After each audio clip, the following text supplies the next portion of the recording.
2, 3, 4. In this podcast, you will hear Knights of Vader. Knights of Vader includes, but is not limited to, talk of Star Wars, not ray guns. We can truly prepare you for the jump that follows this song. But hey, we gave it a try, so here's the Knights of Vader. Crystal Fox report they are divided. Prequel, sequel, canon, love they fighted. I know that we are just musicians tired, and their time is up, so here's the Knights of Vader. Impressive. Most impressive. A big thank you to An Inspiriority Complex for providing our theme song. It is August 8th, 2021. My name is Zach Weber, and joining me is one of Canada's premier vintage collectors, Chris Porteous. Happy to be here to discuss topics that may or may not alienate the listeners. And the master of 3D scanning, Joe Yazzo. I wouldn't say master. I wouldn't say master, not yet. If you're interested in ordering an R2D2 blob, Joe is the man for you. I'm actually marketing it as a peep. It looks more like a peep that's been through the microwave probably about 15 seconds. That's what we're marketing it at. I'll put pictures of it. We could put pictures of it on the Facebook page. You can send some, and once he does that, Chris, you can put some of that on the Instagram account, like some of the melted R2D2 peep. If you have a picture of a melted 3D printed R2, that's where it belongs, to the Knights of Vader Instagram page. It's not even 3D printed yet. That's the thing. It's like rendered peep. Peep like rendering. Oh, folks. Peep like rendering. Yes, folks. This week, based on today, on the title of the episode, which has God's to be determined, it's a toy-rific episode, which I don't think we've done on Knights of Vader in years. I think the last time we did an actual toy episode was probably sometime in 2018. So we're talking at least 3+ years from now. But yeah, a combination of the fact that Chris Porteous is one of Canada's premier Star Wars collectors, and that Joe at some point in his life managed to KB Toys, and that how the first 30 minutes of every Knights of Vader for the last 4 months always is prefaced with some level of discussion about toy nonsense. What better time is we're just kind of biding our time for the Bad Batch season finale. I don't know how much Star Wars news there is. Kind of the before we start talking about toy nonsense, we're kind of doing an inverse version of a typical Knights of Vader episode. The really only major piece of Star Wars news that's out there is the fact that Disney released a general range of what the Star Wars hotel experience is going to cost in roughly a year from now. For those who don't know, at Disney's Hollywood Studios in Orlando, Florida, they're building a Star Wars hotel that will give you a quasi premier access to Galaxy's Edge. And on top of that, it will give you its own unique experience. Beyond that, just staying in a normal Disney resort hotel. The prices for said Disney hotel range from anywhere from $4,800 all the way to $6,000.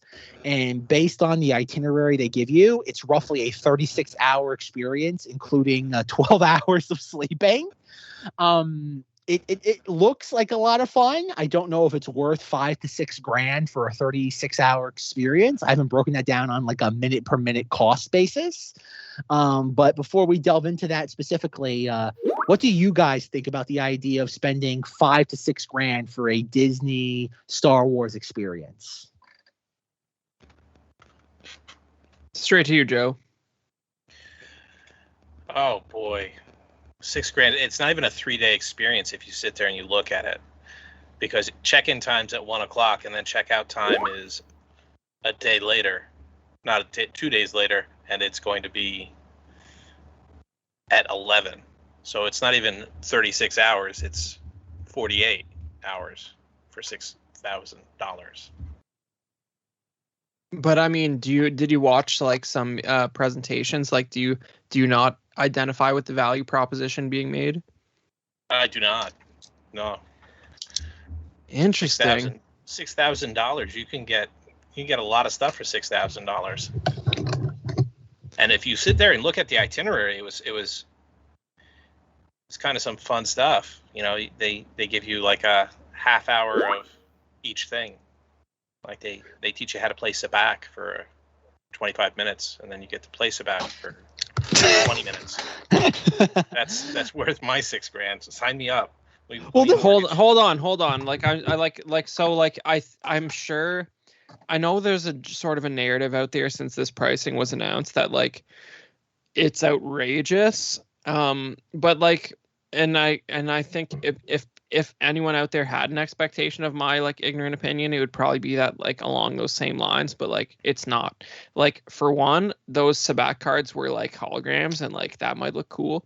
And like not only that, but listen, like this is it's not like they're sort of, it looks like it's structured like a cruise, but like the content I watched, I tried to watch some stuff about this before we got on here tonight, and I heard there's only 100 cabins. So like it's gonna be probably like legitimately difficult to even get into this if you wanted to for a while.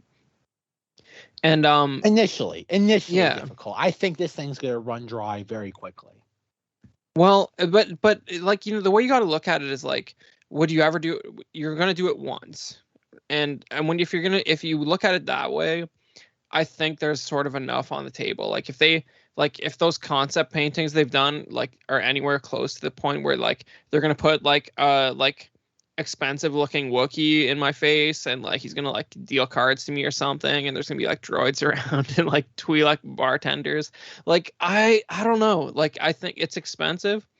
It really is expensive, but like you gotta look at it from my perspective. It wouldn't be like a family going where like I just have to deal with the entire cost. It'd be like 3 or 4 adult men like splitting the cost of like one of these rooms and just like doing it for like the literal like Star Wars experience parts of it, that when you're going as a family, you're the only one who's actually appreciating it, and you're dragging along people to their detriment. This is the thing. Yeah, that's a good point you bring up, because like even I was kind of doing some like costs and being like, okay, what if I have like a credit card where I can get away with like 0 APR for like 18 months, and you break this down over the course of like 18 months of 0% interest.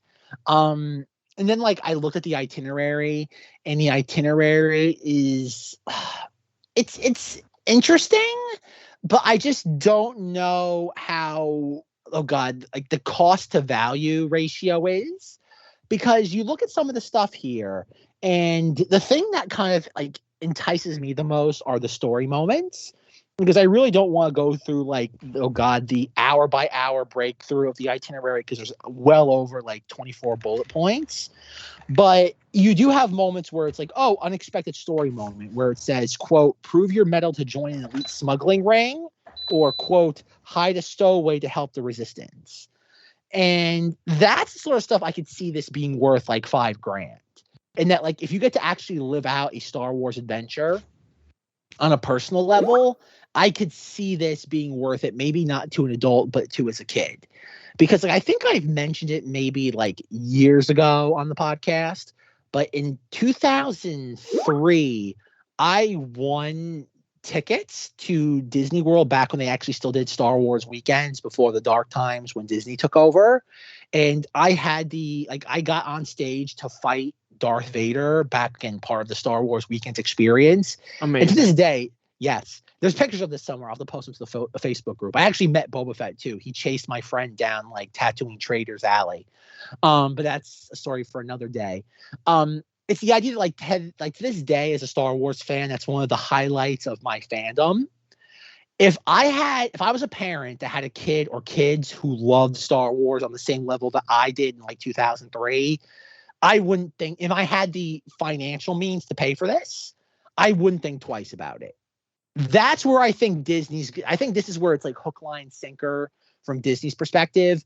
If you have kids that love Star Wars as an experience, this is just the ultimate, just like triple platinum tier. Beyond that, when it comes to like just grown men doing this, or just adults, I don't know. I don't know until we actually see this thing like manifest in reality.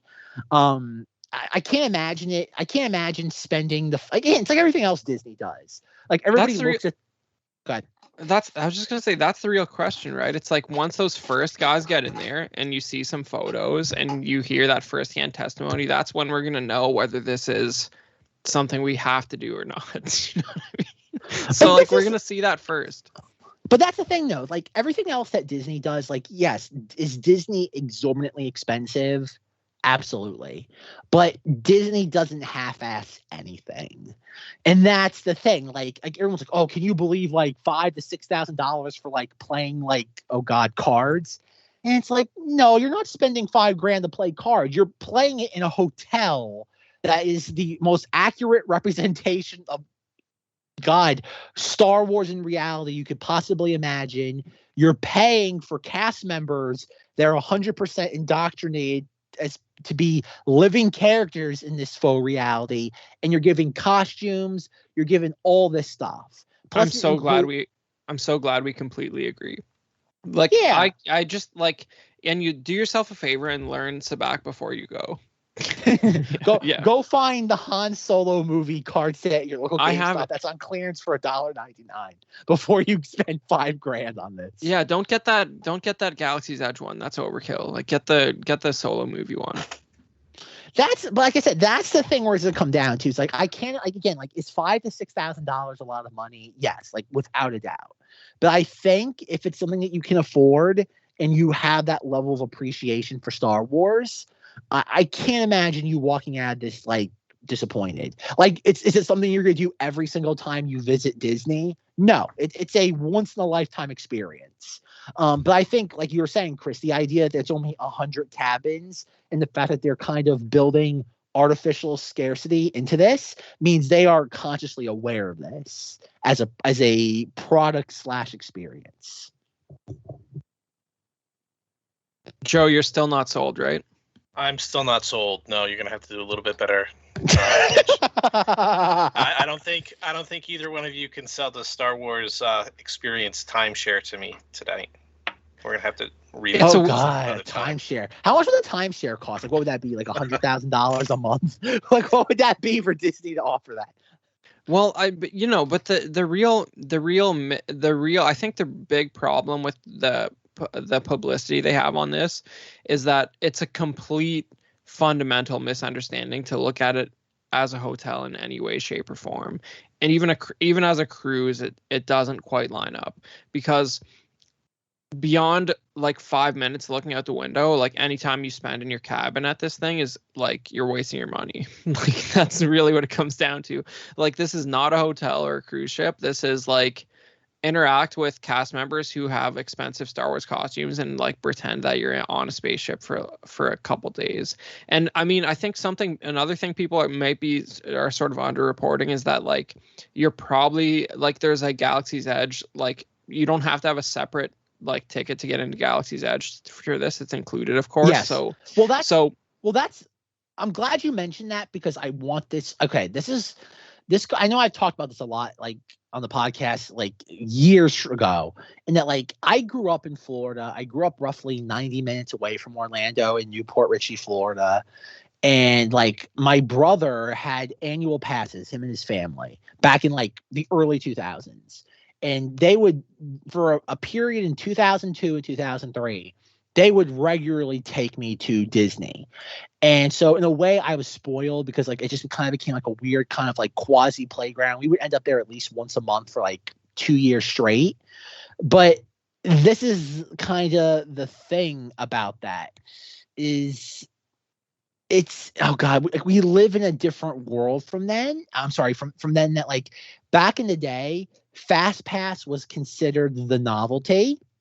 And that like, oh wow, like the idea you could put your physical ticket stub into this little like kiosk machine, and you can come back between like 1 and 1:30. You can get on this ride with like a 10-minute wait. And this is the thing that's always concerned me about Disney, not just like Galaxy's Edge, but like Disney in the modern era, is the idea that like take Rise of the Resistance, the ride. And that like it's funny. It's funny how this just popped up in my day-to-day life a couple days ago. I was at physical therapy for a recent injury I incurred, and the receptionist saw my Star Wars tattoo, and she's like, "Oh, like my family and I just came back from Galaxy's Edge like a month ago," and I'm like, "Oh, like how did you like it?" And they're like, "Oh, it was great. It was a lot of fun. Like it was incredible." And they're like, "But it was just kind of like nerve-wracking." And I'm like, what do you mean nerve-wracking? Well, we spent all this money to get down there, and we didn't know if we were getting on any of the Star Wars rides until that morning of because of the boarding pass system. And I'm like, I'm like, and like it's trickling back. It's kind of like trickling back into my mind.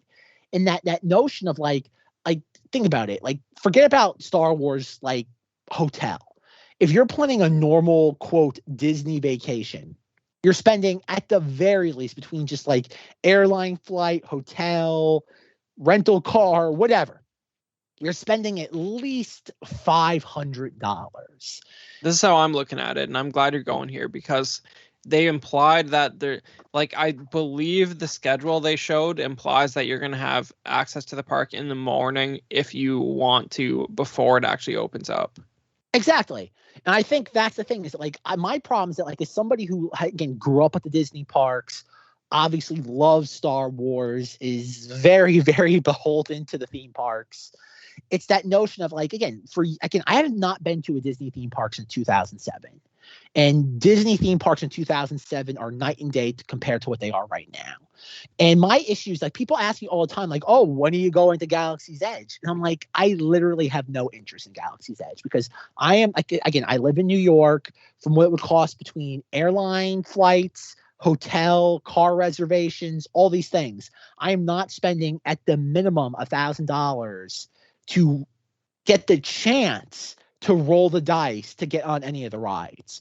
I'm like, sorry, I am not doing that as a consumer. But this is the thing. If my like overall investment is $5,000 plus just airline tickets, spending $5,000 is a once in a lifetime event. I could see myself doing that. I could see myself doing this as a one-off just to be able to guarantee I did this right. Like, and that's the thing even too, like in years past, like I told people, if I'm going to do Disney, or if you're like, people always used to ask me advice for Disney because they knew I've been a huge Disney fanatic for my entire life. And they're like, well, what do you recommend? And I'm like, put $10,000 aside, then do it. Because I'm not saying you're going to spend that much money, but if you're going to do it, you do it right. You do it once every 5 to 10 years. I know the official Disney quota for like return visitors is every 3.25 years. I don't believe that. But if you're going to do this, do it right. And that's what you do. You go once a decade and you pump the money into it. Then I see this being worth $5,000 for two people. Again, if you have, like, Lord knows, if you're Zenger and you have like a litter of children, I have no idea how you budget for this. But beyond that, if you're doing this as just like a family of 3, maybe 4, I could see you spending the $6,000 as a once in a lifetime vacation. And Joe, you still against it? Where are we at? I'm still against it. Like economically, if you could do it, because they did have some of these packages I saw, the more people you brought with you, the better. You would have to bring like 125 people and just have 125 people sit in a room. No, it's no. But you got to do 4. You got to do like 3 or 4. And like the thing about that is I'm sort of like, maybe I'm like excessively cynical. Like I could be accused of that, and it's definitely true. But like I don't see like these people who bring their families to stuff like this. Like there's no like it. Okay, I won't say it doesn't exist, but it's a rare case where like the whole family is like actually so bought in that something like this is the right choice. You know what I mean? Like you're not even, it's not a hotel. Like you're not just like, you can't just walk outside if you feel like it. You know what I mean? Like if you're not 100% into this experience, it's going to be annoying, and it's way too expensive to be annoying in any way. So like if I'm going to go, like it's going to be with like 2 or 3 other people who want exactly this experience just to see what it's all about. Joe, like, what would be the price point for you? Like, based on what we know, what was included in this itinerary, what is the price point that you would feel comfortable with? I don't think I would be comfortable with any price point, to be honest with you. It's Disney's astronomically expensive to begin with. Mm-hmm. So I'm just cheap. I'm I'm cheap. I'm the wrong person to ask that question to. That is a word that is not included in the Mickey Mouse dictionary. There's no such Exactly. thing as cheap, cost-effective, inexpensive. You hear that, Disney? I'm not going to your experience until you give me a coupon.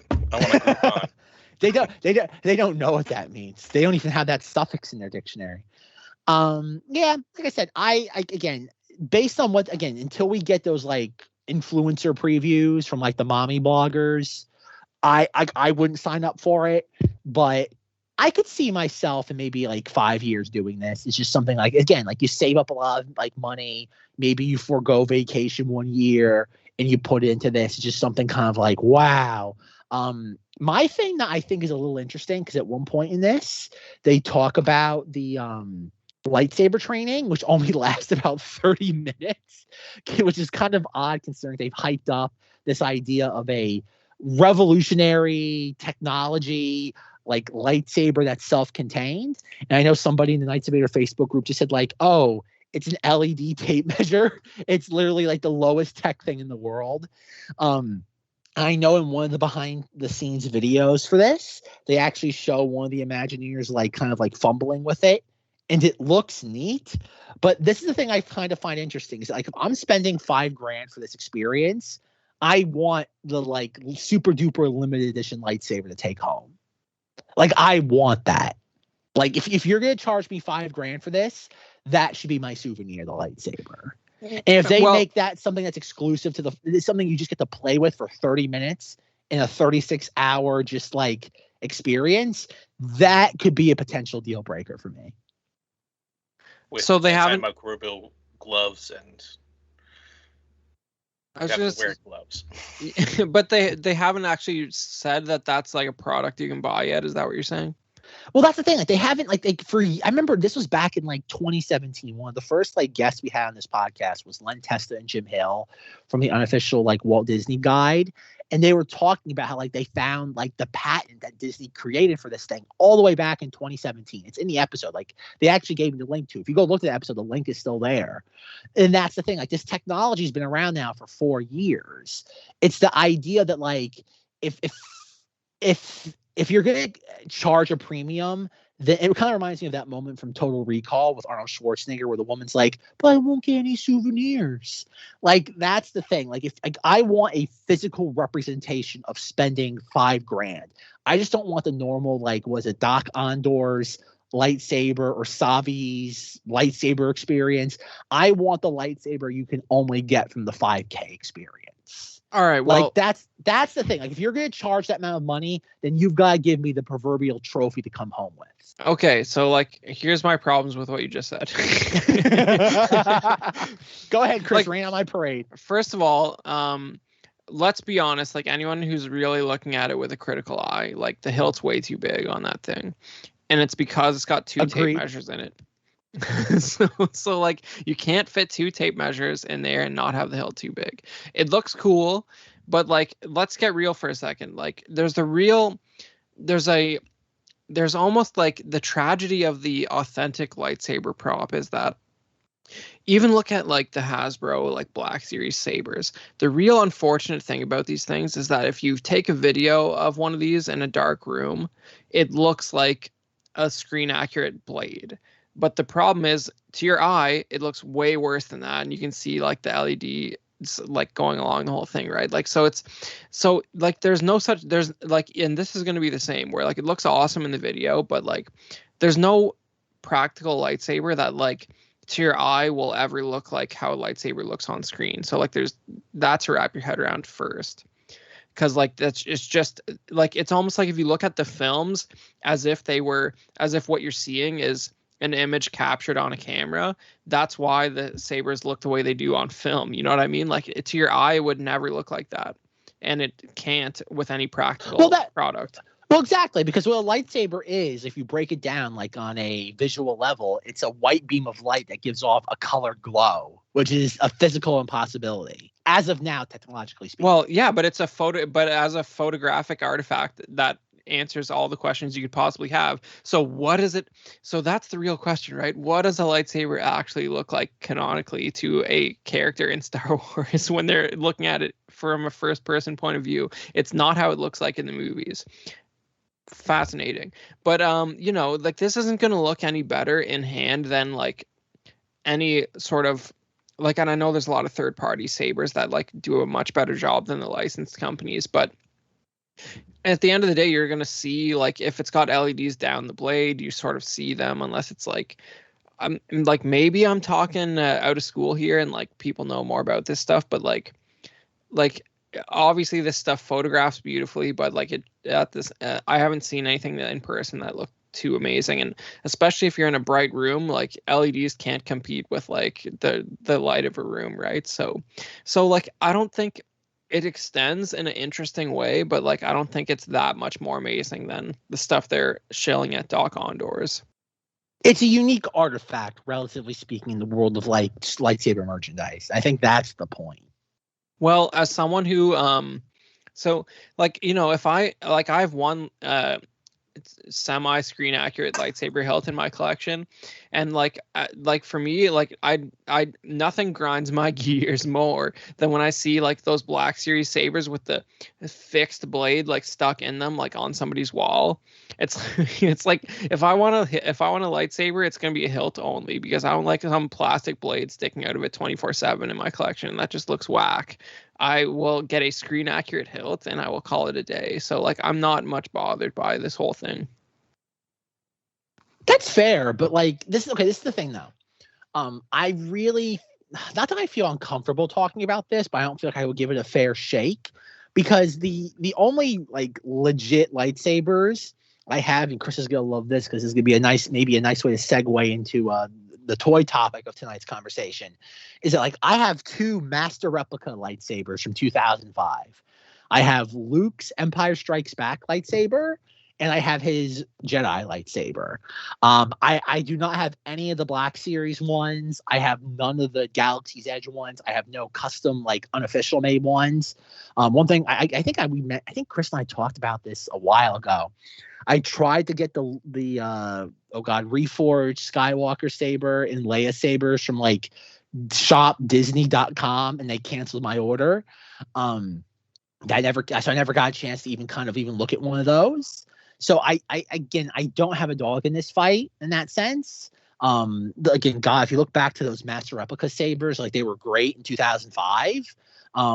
God, now the Return of the Jedi lightsaber's hilt is so bulky, and the Luke Skywalker one from Empire, like the rubber on the hilt is actually like gooey and sticky because it wasn't meant to last this long. Like I literally have to apply like certain levels of like oil and grease to keep it from becoming tacky. So like I said, I really don't want to complain about this one way or the other. It's just the notion that like it goes back to like, but it's one thing going to Galaxy's Edge and just buying a hilt from whether it be Downtown Disney or Galaxy's Edge, and for like $200 plus or minus the blade you can buy separately. And then another thing entirely of getting a like super duper lightsaber, relatively speaking, Chris, that is able to extend and retract from the hilt itself, even if it's not entirely screen accurate. It's just, like I said, I think it's more of a physical representation of spending the premium at Disney versus not. Does that make sense? Yeah, it does. But I think you're definitely going to have some physical takeaways of that experience built in by design.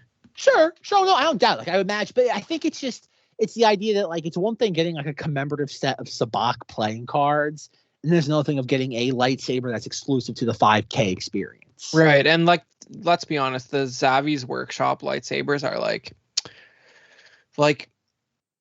I know of like 3 or 4 people who have all of them, and like wow. I know none of them are listening right now, so like I'm gonna say that's lame. Like that's just like they're in like a little, like they have a case that looks like the Imperial like Kyber crystal crate. Like it takes up way too much space for the quality, and like they don't, I don't know, they like that's It's Like it's essentially the Black Series thing you can get like back in the day at Target. Like it's that same level of just quality. It's just being sold by Disney versus Hasbro. That's right, and not enough of those like how many beyond iconic lightsaber hilts are there? Like 3. Like there's been like what 20 Disney sabers already from the Savvy's Workshop thing. Like the legacy ones or whatever it's called, where it's like based on a character's saber. Well, that's the thing. Like, I think it's interesting because like I follow some of those like Disney bloggers that like are more. I'm sorry, they're Star Wars bloggers, but they have more of like a Disney like parks like slant, and they'll like regularly post updates about like, oh, like this lightsaber is like out of stock at Galaxy's Edge or Downtown Disney or whatever it's called, Disney Springs now, and they're like, oh, and this one's being discontinued. And like my favorite to this day that I'm kind of almost shocked that Disney made are the Jedi Temple Guard lightsaber hilts. And I'm like, who wants this? I'm like, what on earth in the market research told them this would be a popular item? And then like you'll see ones like, oh, like obviously your favorites like Vader's, Anakin/Luke's, Ahsoka's. Like that makes sense because like it took Hasbro forever to make Ahsoka lightsaber hilts.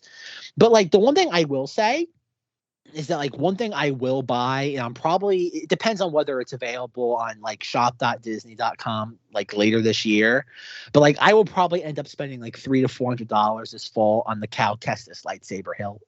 Because I apparently Hasbro has no interest in like making any more merchandise from Fallen Order, but I kind of love that hilt. And hold on, they are making it. Couple things. It's a baseball bat, and secondly, you're not Zenger. Like, you can't make that joke. I think if the astute listener will realize that I actually made that joke first, but you know, they did just release a deluxe Cal Kestis Black Series figure. Well, yeah, because it's a repaint, and like it's like but literally it doesn't have more stuff. It does, but like none of it's applicable to him. Like it's all because like it's another one of these things that like they still haven't realized in video games. Like nobody cares about like customizing a character. Just make a good story with decent playability. And like it's so weird that like BD BD1's the wrong color, and Cal Kestis has like a green blade, which is not canon. Okay, but and you could change BD1's color in the game. Well, yeah, you can though, but like canonly speaking, he's white with like red accent marks. Wow. So what you're saying is that like every time you play the game, it's not canon, and the only canon version of it is if you do like you change nothing basically. Yes, which is exactly what I did when I played the game. And guess what? I have the official Cal Kestis figure on my desk right now, which Chris can tell you is like goes for a premium because they haven't really done anything to re-release that figure since like Triple Force Friday in 2019. I'm a bit out of the loop on the Black Series stuff. Are you saying that the first release of Cal Kestis is substantially more desirable than the new one? Well, I think it is because like it's the only canon one. Yeah, like, outside of the poncho that he wears, like I know between Cal Kestis and like that second sister Inquisitor figure, like all of those now. Not that they go for like an insane premium, but both of those figures were $20 releases, and they easily go for like $60 a piece now. And the second sister like didn't even have a removable helmet, right? Yeah, because that was kind of like one of those stupid like Lucasfilm like we're hiding a spoiler things. That was one of those times where like Lucasfilm just hid behind the spoiler like veil.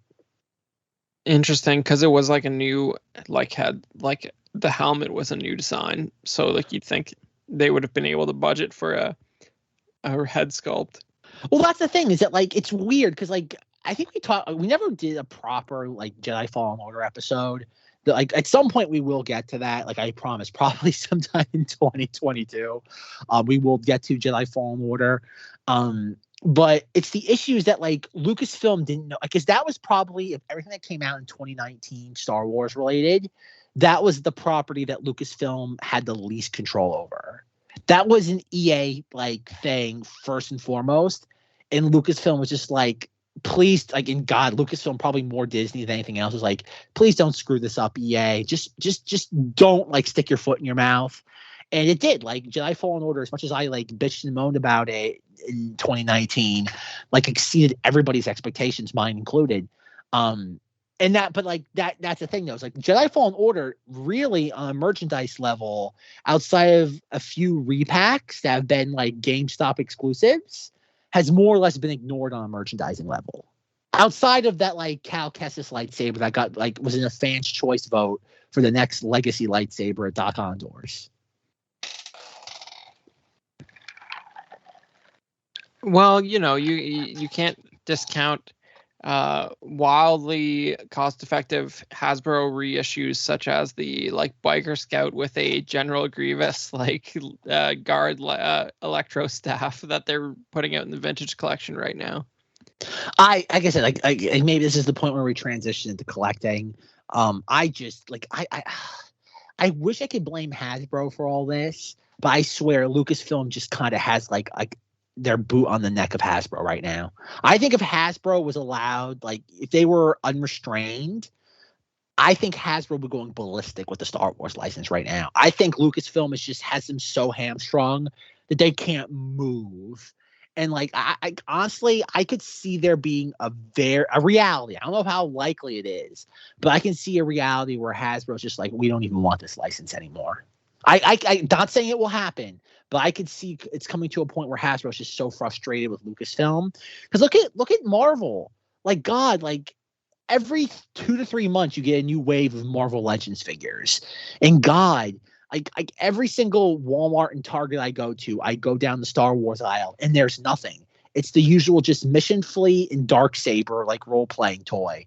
And that's it, like for months now.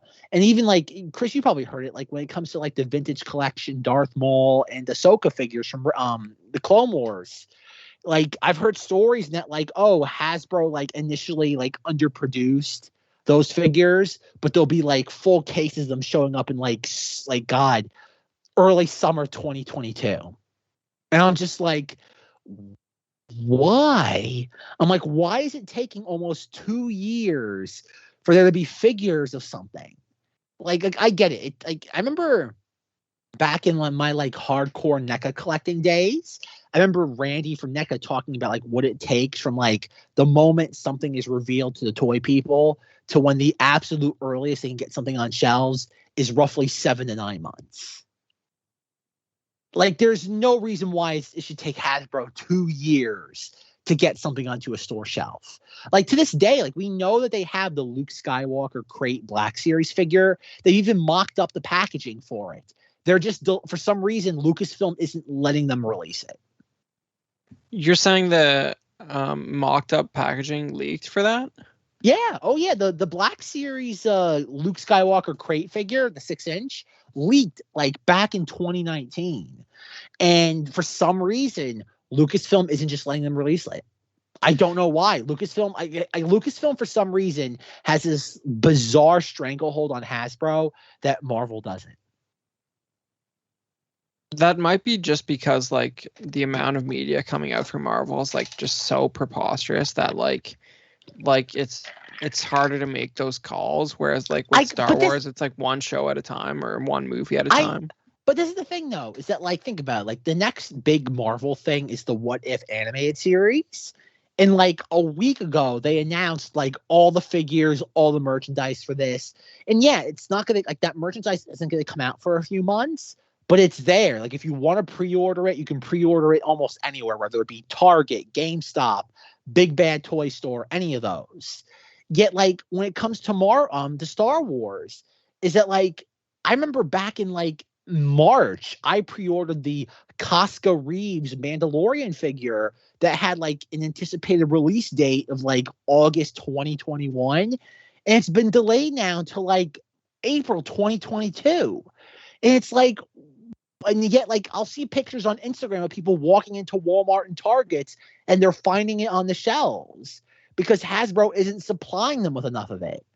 And that's the problem. I think it's a combination of Hasbro to this day hasn't figured out how to properly estimate numbers for Star Wars releases, or Lucasfilm isn't allowing them to manufacture it in the numbers that they want to. Because there's no reason why. And this goes back to like, I remember it's funny. I've been going back to a couple of the older episodes of Knights of Vader from like 2019. And this is one of my favorite examples in that like as much as we love to blame Hasbro for the problems of merchandise releases, I don't think we can. I think it's exclusively a Lucasfilm problem.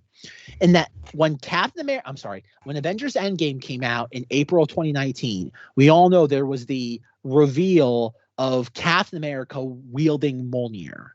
And by mid-May of 2019, Hasbro had on shelves a Captain America Mjolnir action figure. Within less than a month of arguably the biggest reveal from, at the time, the highest grossing film of all time. If Hasbro and Marvel are able to keep that level of reveal under wraps, there is no excuse as to why Lucasfilm feels they have to hide things from Hasbro because of quote unquote toy leaks. Well, that's interesting that you bring that up. Like, I recently, like, I don't know, there's a modern collecting podcast I listen to that's like, I feel like they're more centered on Marvel stuff. But like one of the hosts over there works at Gentle Giant, who does a lot of the sculpts for like Hasbro Black Series and Marvel Legends. And he said that real quick. Also, Chris, real quick. From what I remember, this is like, we're talking about like decade ago plus. I remember that like Gentle Giant gives scans the 3D reference materials and then provides them to Hasbro. Is that still the case, or is that like antiquated information? Well, I think I listen to it every week. I don't mind shouting it out. It's called Toy Migos, and like one of the guys on there is a Gentle Giant sculptor. I think is his job, and but what I found interesting that he said recently was that that he saw good old Baby Yoda 18 months before it premiered on The Mandalorian Episode 1. So you're talking about at the very least sometime in like early 2018. He said 18. I think if I recall correctly, he said 18 months, which is like, maybe that's not factories in China producing it, because I feel like that's where a lot of the leaks come from. Like, it gets out of the factory early and like a prototype shows up on eBay or something like that. Maybe they have better luck dealing with their NDAs like stateside, but I believe he said 18 months, which like I found shocking that nothing at all got out. But maybe over here people are more afraid of losing their jobs. It could be that. Like, that's okay. This is the thing I find interesting is that, like, I guess, again, Chris, you and I are kind of steeped in the Star Wars collecting game. But, like, the last time I remember there being a major toy leak reveal was for The Force Awakens, when, like, the prototypes of Kylo Ren, Rey, Finn, and BB-8 and Chewbacca leaked in, like, November 2014. And that was, like, a full 13 months before release. And that's the thing. It's like, we don't get like toy leaks on that sort of level anymore. Like, if anything, we find toy leaks out because of like URLs that like Jason from Yak Face was able to decipher. Well, I don't know if this was the same time, but like my information, like my like random access information on the Force Awakens toy rollout is pretty spotty. But I feel like I remember a lot of the guys like Yakface who like reported on that kind of stuff. Like, when an early leak came out for that movie, they were getting like legal threats from Disney for even just having the pictures up. Okay. I'm glad you brought that up, because I haven't brought this up in a while on the podcast. I got a legal threat from Hasbro's PR department. I remember on the we talked about this in the pre-show recording, but on the Rebel Scum forums, I discovered they don't do this as much anymore now, but like one of those little like bite-sized pamphlets you got like when you bought a new like figure. It was like all folded up like 20 times. And I posted that on the Rebel Scum forums, and I got not just an email, but a phone call to my cell phone and my home number from Hasbro's legal PR department telling me to take this down or else there'd be consequences. And that was in August of 2015. I experienced that. Hold on. For a Rebel Scum post? Yes. It's so far beyond me how that's not the website's problem and instead of yours. They did. Not that they threat, because the guy who I dealt with, if I probably went digging through my emails, I could find the very like specific email. Oh God, what's their PR people? Lipson. If I heard it, I would know it. Again, God, this was like 6 years ago now. But I got a threatening email from them, and like I told the guy, I'm like, okay, like I'll delete it, like calm down. And he apologized. Like he's like, hey, like I'm sorry for like the full court press. Like it's just my job. I'm sorry. Like I don't mean to like tamper your enthusiasm for this. Having that in writing would be fascinating. You should see if you can find some of that stuff. Like that sounds pretty good. Oh God, where is? Oh, I found it. Here it is. It's from blah, blah, blah, Hunter Public Relations. This is from August 20th, 2015. Oh yeah, he goes blah blah blah. Where's the whole email? Okay, here it goes. This is from Justin at Hunter PR.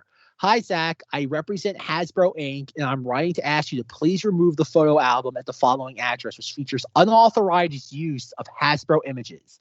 Please remove this album and its contents immediately. Thank you. And this is from a Madison Avenue public relations firm. And I said, will do. And he goes, thank you very much. Much appreciated. And I go, and he also called my home address. And okay. He goes, I just want to pause you for 1 second. So like, sure. I didn't hear a threat there. Oh no. Cause no, the threat came in the phone call. Cause he called me too. What was the threat? The threat was like, take this down, or like this is a cease and like, hey, I'm calling looking for Zach Weber. This is a cease and desist order regarding your post on Rebel Scum, regarding a photo bucket album. Blah blah blah blah. Please delete immediately. It was a cease and desist order. I feel like that they wouldn't even try something like that now. That's so that like I feel like that's like that seems so alien. Do you remember from December of 2015 where a Facebook account posted pictures of the Resistance Ray figure and they got them banned off Facebook? Do you remember that? That's what but you said 2015, right?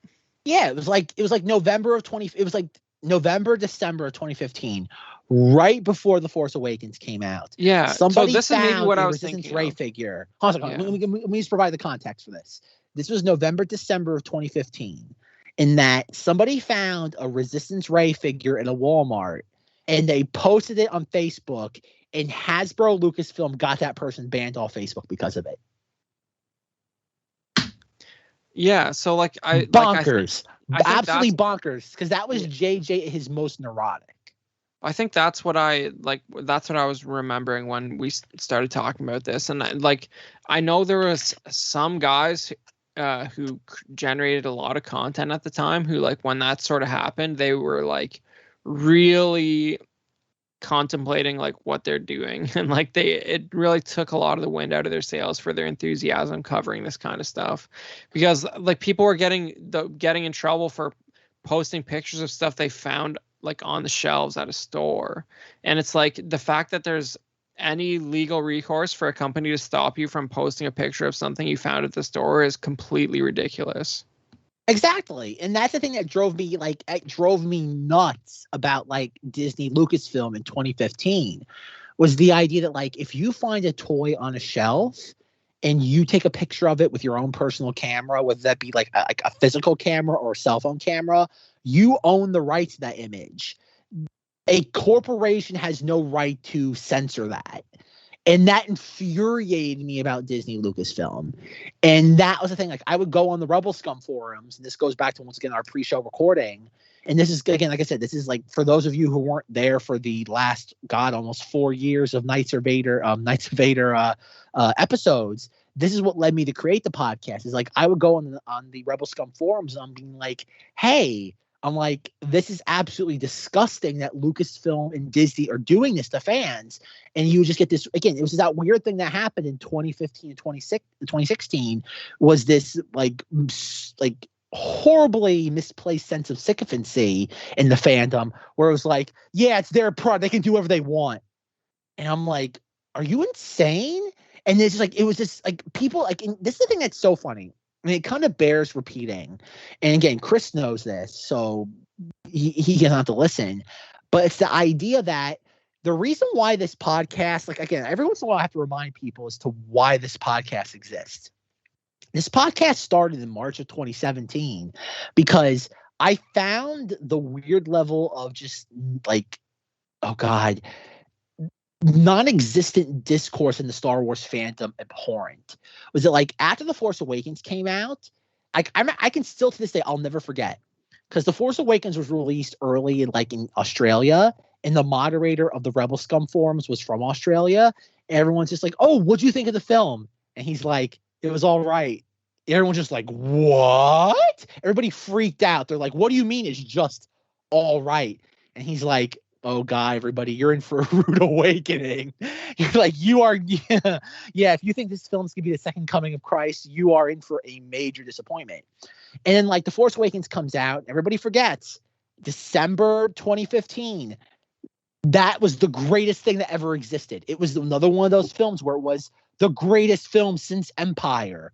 And then a year later, Rogue One comes out, and the headlines were once again the greatest film since Empire. And as a Star Wars fan in early 2017, I was just like, no. I'm like, I love Rogue One. Like, it kind of saved me from like the abyss that was The Force Awakens, which to this day is still my least favorite Star Wars property. And then I was just like, no, like, I think there should be a voice in the fandom for people who say, I'm going to reject this. And then that's kind of how the podcast started. Like, yeah, like outside of myself and Force Ghost Jim, nobody is part of the original crew of that podcast is still associated with the podcast. But that was the foundation of it, was the idea of like, you need people that are going to argue the merits of Disney era Star Wars. Little did I know that 9 months later, weirdly enough, the inverse of that would happen, where I would become a staunch defender of Star Wars under Disney stewardship. But that was the thing. And that's where I just kind of like find like where contemporary Star Wars is, both on a narrative level and a merchandising level, so bizarre. Because just 5 years ago, the sycophancy for this level for Star Wars was in a place it has not been since probably the early 80s. Diatribe over. Well, you know, like that, like it makes sense. Like I wasn't like for The Force Awakens especially, like I wasn't super engaged in any sort of like online discourse, and like I didn't have a lot of like close friends who were like following it closely. Like I was sort of like, my Force Awakens experience consisted of pretty much seeing the movie in theaters, so like I wasn't like super ingrained in like a lot of that ancillary fan community stuff at the time. But and that sort of came like more like after Rogue One for me. But you know, like I do sort of get the impression that there was like, it was hard for people to accept that like it could even be viewed as mediocre. So like it's tough to sort of contextualize like those opinions like this far since then. Like the fact that like like somebody on Rebel Scum would be afraid of like explaining their full opinion of a movie because they're worried about driving like everyone on the board's insane. It's like, you know, it's hard to imagine from today's standards because there was a lot of optimism at that time, and like since then with every movie there's been those for and those against, except for Rogue One. Well, that's the thing I find kind of so fascinating about like Disney level Star Wars, is that like outside of The Last Jedi, is there a Star Wars film that's genuinely controversial? As in like like, as much as Solo was a bomb on a mainstream level, the Star Wars fandom seems to appreciate Solo. They don't look at it as the second coming of Christ, but they appreciate it for what it is. And even the Rise... Go ahead. I was going to say Rise of Skywalker is like pretty divisive, like amongst even like extreme Disney supporters. Oh no, Rise of Skywalker is in a very, very unique place because nobody knows. To this day, like we are almost 2 years removed from that film's release, and nobody knows what to make of it. And I said it then, I'm going to say it now. Of the sequel trilogy, give it 10 years, that will be the film that everybody likes the most. because it's the most pulpy, and it is, even though it was oh God, I can't wait for the inevitable like behind the scenes like history of the Rise of Skywalker. But I think in 10 years, that will be the film that everybody gloms onto as of the sequel trilogy, the most fun. It's going to be seen as the Return of the Jedi of the sequel trilogy. And that, like, is it a fulfilling conclusion? Not ideally, but it was the most fun of the sequel trilogy because, like, it's just, it's a romp. And take that what you will. No, I'm not saying objectively good. I said as in just a romp. You know, you guys talk about the prequel trilogies. I talk about the original trilogies as my Star Wars. And the people that are going to be coming up and doing this stuff in 10, 15 years from now, that's going to be their Star Wars. That's what introduced them into it. So that's why they're going to sit there and say, well, that was the best movie I've ever seen in my whole life. Because that was their Star Wars. That was their Star Wars. You know, you can't sit there and put shade on their Star Wars. But do you think like someone growing up with like those three movies like even becomes like a silly person like us who starts a podcast about Star Wars? Like, are those movies good enough to yes. generate that sort of long lasting yes. fandom? Yes. I'm not sure they are. I think okay. It's the same argument you could have made about the prequel trilogy in 2007. In 2007, could you imagine anybody creating a podcast that grew up on those films? No. I don't think I think, like I said, and I think that comes down even to like where I am. Like as somebody who I think about it. Like I know Zenger always loves this like trivia tidbit about me. It's like the first Star Wars film I ever saw was The Phantom Menace. And I didn't even want to see it. I was dragged to it because a friend of my mother's wanted to take us all to see it. And thousands of dollars later, I'm here. And that's what it comes down to. It's just that, like, I think the sequel trilogy will have its fans, but it's going to take at least 5 to 10 years for them to kind of cultivate. The biggest problem with what you just said is the fact that The Phantom Menace is objectively way better than any of those three movies. I disagree. I think the Phantom Menace is its own thing. I think they compare them to anything. Okay, to compare the Phantom Menace to any other film, not just in Star Wars, but to just film history in general, is foolhardy because the Phantom Menace was the first time that like you took a major film franchise and you gave a prequel. I think the Phantom Menace is this weird, like, oh God, cultural experiment that Lucas did that only he could do because he was a maverick. Like that's the thing about Lucas. It's like as much as people crap on Lucas, I hope he's seen as the cultural maverick that he truly is. But I mean, what you just like, you could totally strip out, like, let's forget the fact that it's just like way more compelling of a film than anything from the sequel trilogy. Let's forget that. What you said, it is. Just what you said about it makes it more interesting than the sequel trilogy. The fact that like it was the first to do this, it was Lucas just like being crazy. Like you can't. Like there, just that stuff makes it more interesting. But this is the thing, though, Chris, and this is where, like, oh God, it's in such a weird place that, like, The Force Awakens, like, over time, I become more and more appreciative of it because I love everything that came after it in the form of The Last Jedi and The Rise of Skywalker. To this day, like it might be the bandwagon aspect of me. But I love The Rise of Skywalker. Like, I love that film so much. Like, I quote that film almost on, like, a daily basis. Like, I'll go around to people and I'll just be like, but there are more of us, Poe. There are more of us. And then I'll just start yelling, like, Lando, you did it! You did it! And I'm like, there's such a level of, maybe it's disingenuous in that film, but it's just a level of just enthusiasm. Like, on a personal level, I think it's just me. If there's anybody else in the audience that feels this way about the film, please email us, tweet us, Facebook us, whatever sort of social media verb us. Is it like I'll never forget that moment watching that film for the first time where you see Zori in her Y-wing like shoot that cannon of the Star Destroyer and it blows up. And you see Poe and he goes, who's that flyer? Take a guess, Spice Runner. And he just has this like, Oscar Isaacs has this almost like infectious laugh. And he's like, ha ha, Zori, you made it. And I love that. Like there's something just so like on a personal level, so euphoric about the Rise of Skywalker. Maybe it's exclusive to me. I don't know. I know John Justice, after the last couple episodes, he's texted me. He's like, good to know. Like I'm not the only person that loves that film. I don't know. Like there's just something so fun about the Rise of Skywalker that is absent from both The Force Awakens and The Last Jedi. And that goes back even to like the prelude to The Rise of Skywalker. I remember like just talking to John Justice, and he was somebody who was very, very much just like, oh God, neck deep in the spoilers for that film.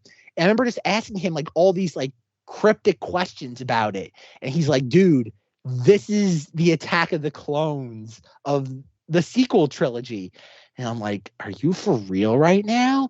And he's like, unless I am like misreading this situation by like a horrible degree, I am getting an Attack of the Clones vibe from this film.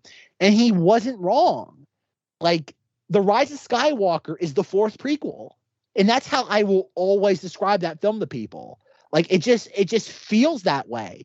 Whereas The Force Awakens is a homage to the original trilogy. The Last Jedi is very much its own thing in that it's just it has its own priorities, for better or worse, whatever you think of that film. The Rise of Skywalker is just so pulpy. And I think that's what I love about it. The Rise of Skywalker is it a mess? Yes, objectively speaking. I've always said that about the film. It's an objective mess, but I love it so much. My heart belongs to that film. Feel the crap on me now, guys. No, I mean, there's that would be a waste. That would be a waste of effort. Obviously, like you're making, like, I believe you when you say you feel that way. When you're talking about like parts of it that you liked, like I struggle to actually remember what you're talking about. I don't. That's just like, you know what I mean? Like I don't I like love when you talk about like Zori and the least interesting character of all time, Poe Dameron. Like I don't know if I remember any of. He's fun. I don't know, man. He commits mutiny against Space Laura Dern. That alone should make him endearing to everybody. He commits space mutiny. Like that's a fun. Like think about it. I don't care how much you hate or love The Last Jedi. He commits, quote, space mutiny. Like that's a fun concept, whether you like it or not. Yeah, that's like true. Star Wars, there was a space mutiny plot line from Return of the Jedi that got cut out. That probably would have been good.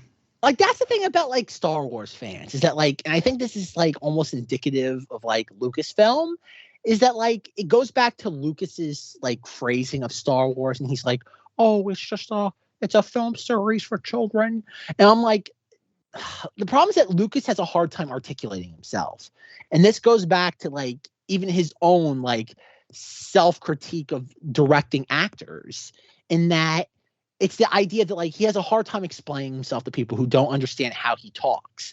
And I think that's the thing, is that like Star Wars is just pulpy cinema.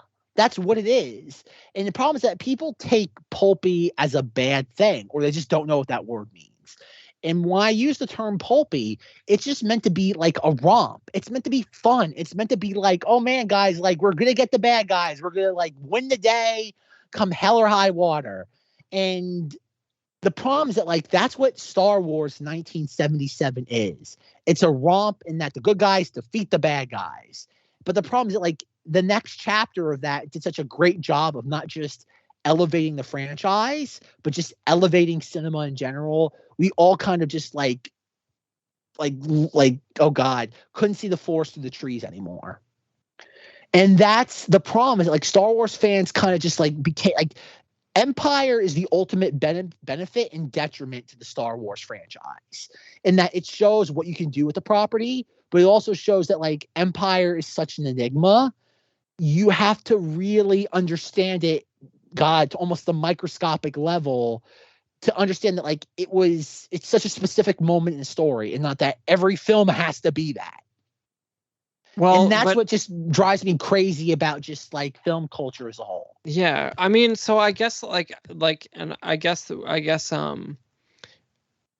like the way I would look at that is like how is it that we like it's crazy to expect to get another moment in like film history like that, you know what I mean? Like you can't just like it's the MCU is never like the MCU is a great example where it's like literally nothing in that whole thing is as compelling as The Empire Strikes Back. Like it's like come at me, it's not.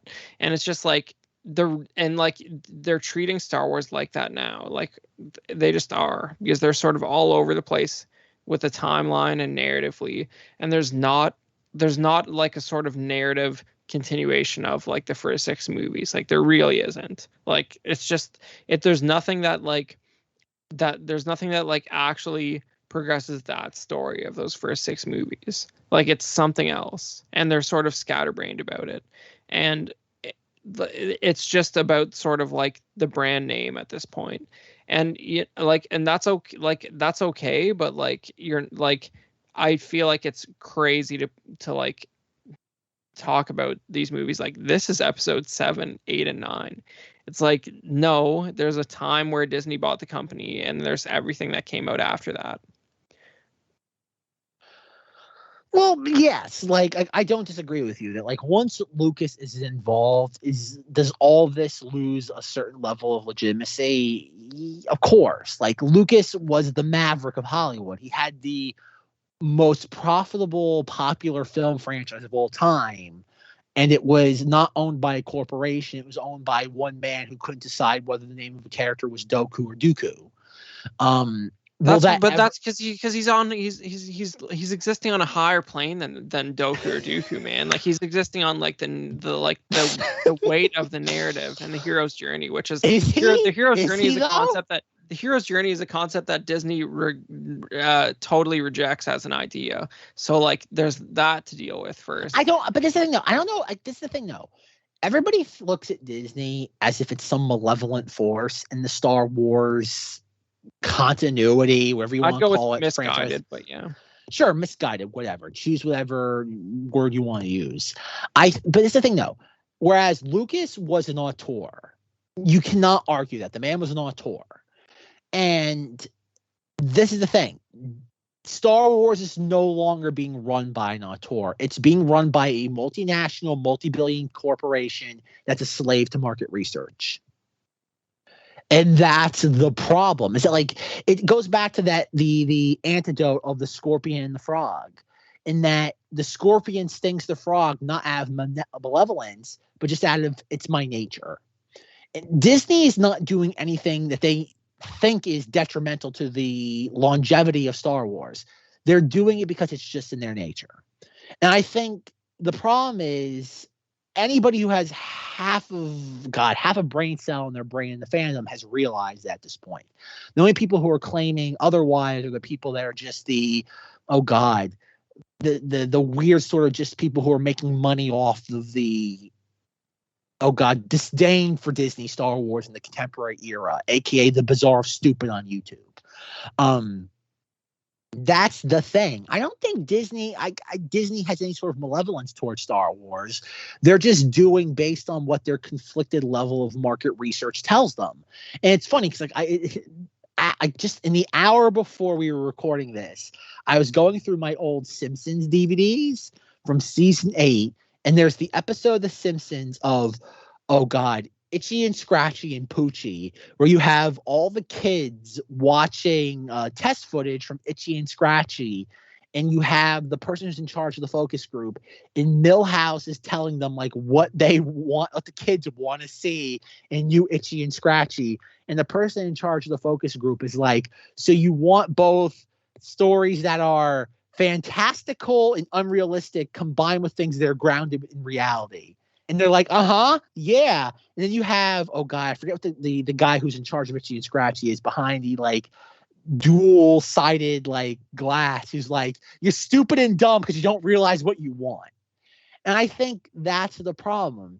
It goes back to the old notion of market research in that if you create a product for everyone, you appeal to no one. And I think that's the issue, is that Lucasfilm just has to give somebody, whether it be Filoni or Favreau, creative control, for better or worse. Unilateral control over this property. Yeah, well, I'm not gonna lie, and I feel like this is sort of like where Disney is at right now. But I don't like that this sort of always, like, I really didn't intend this to sort of turn into like, by the way, I don't like the sequel trilogy conversation.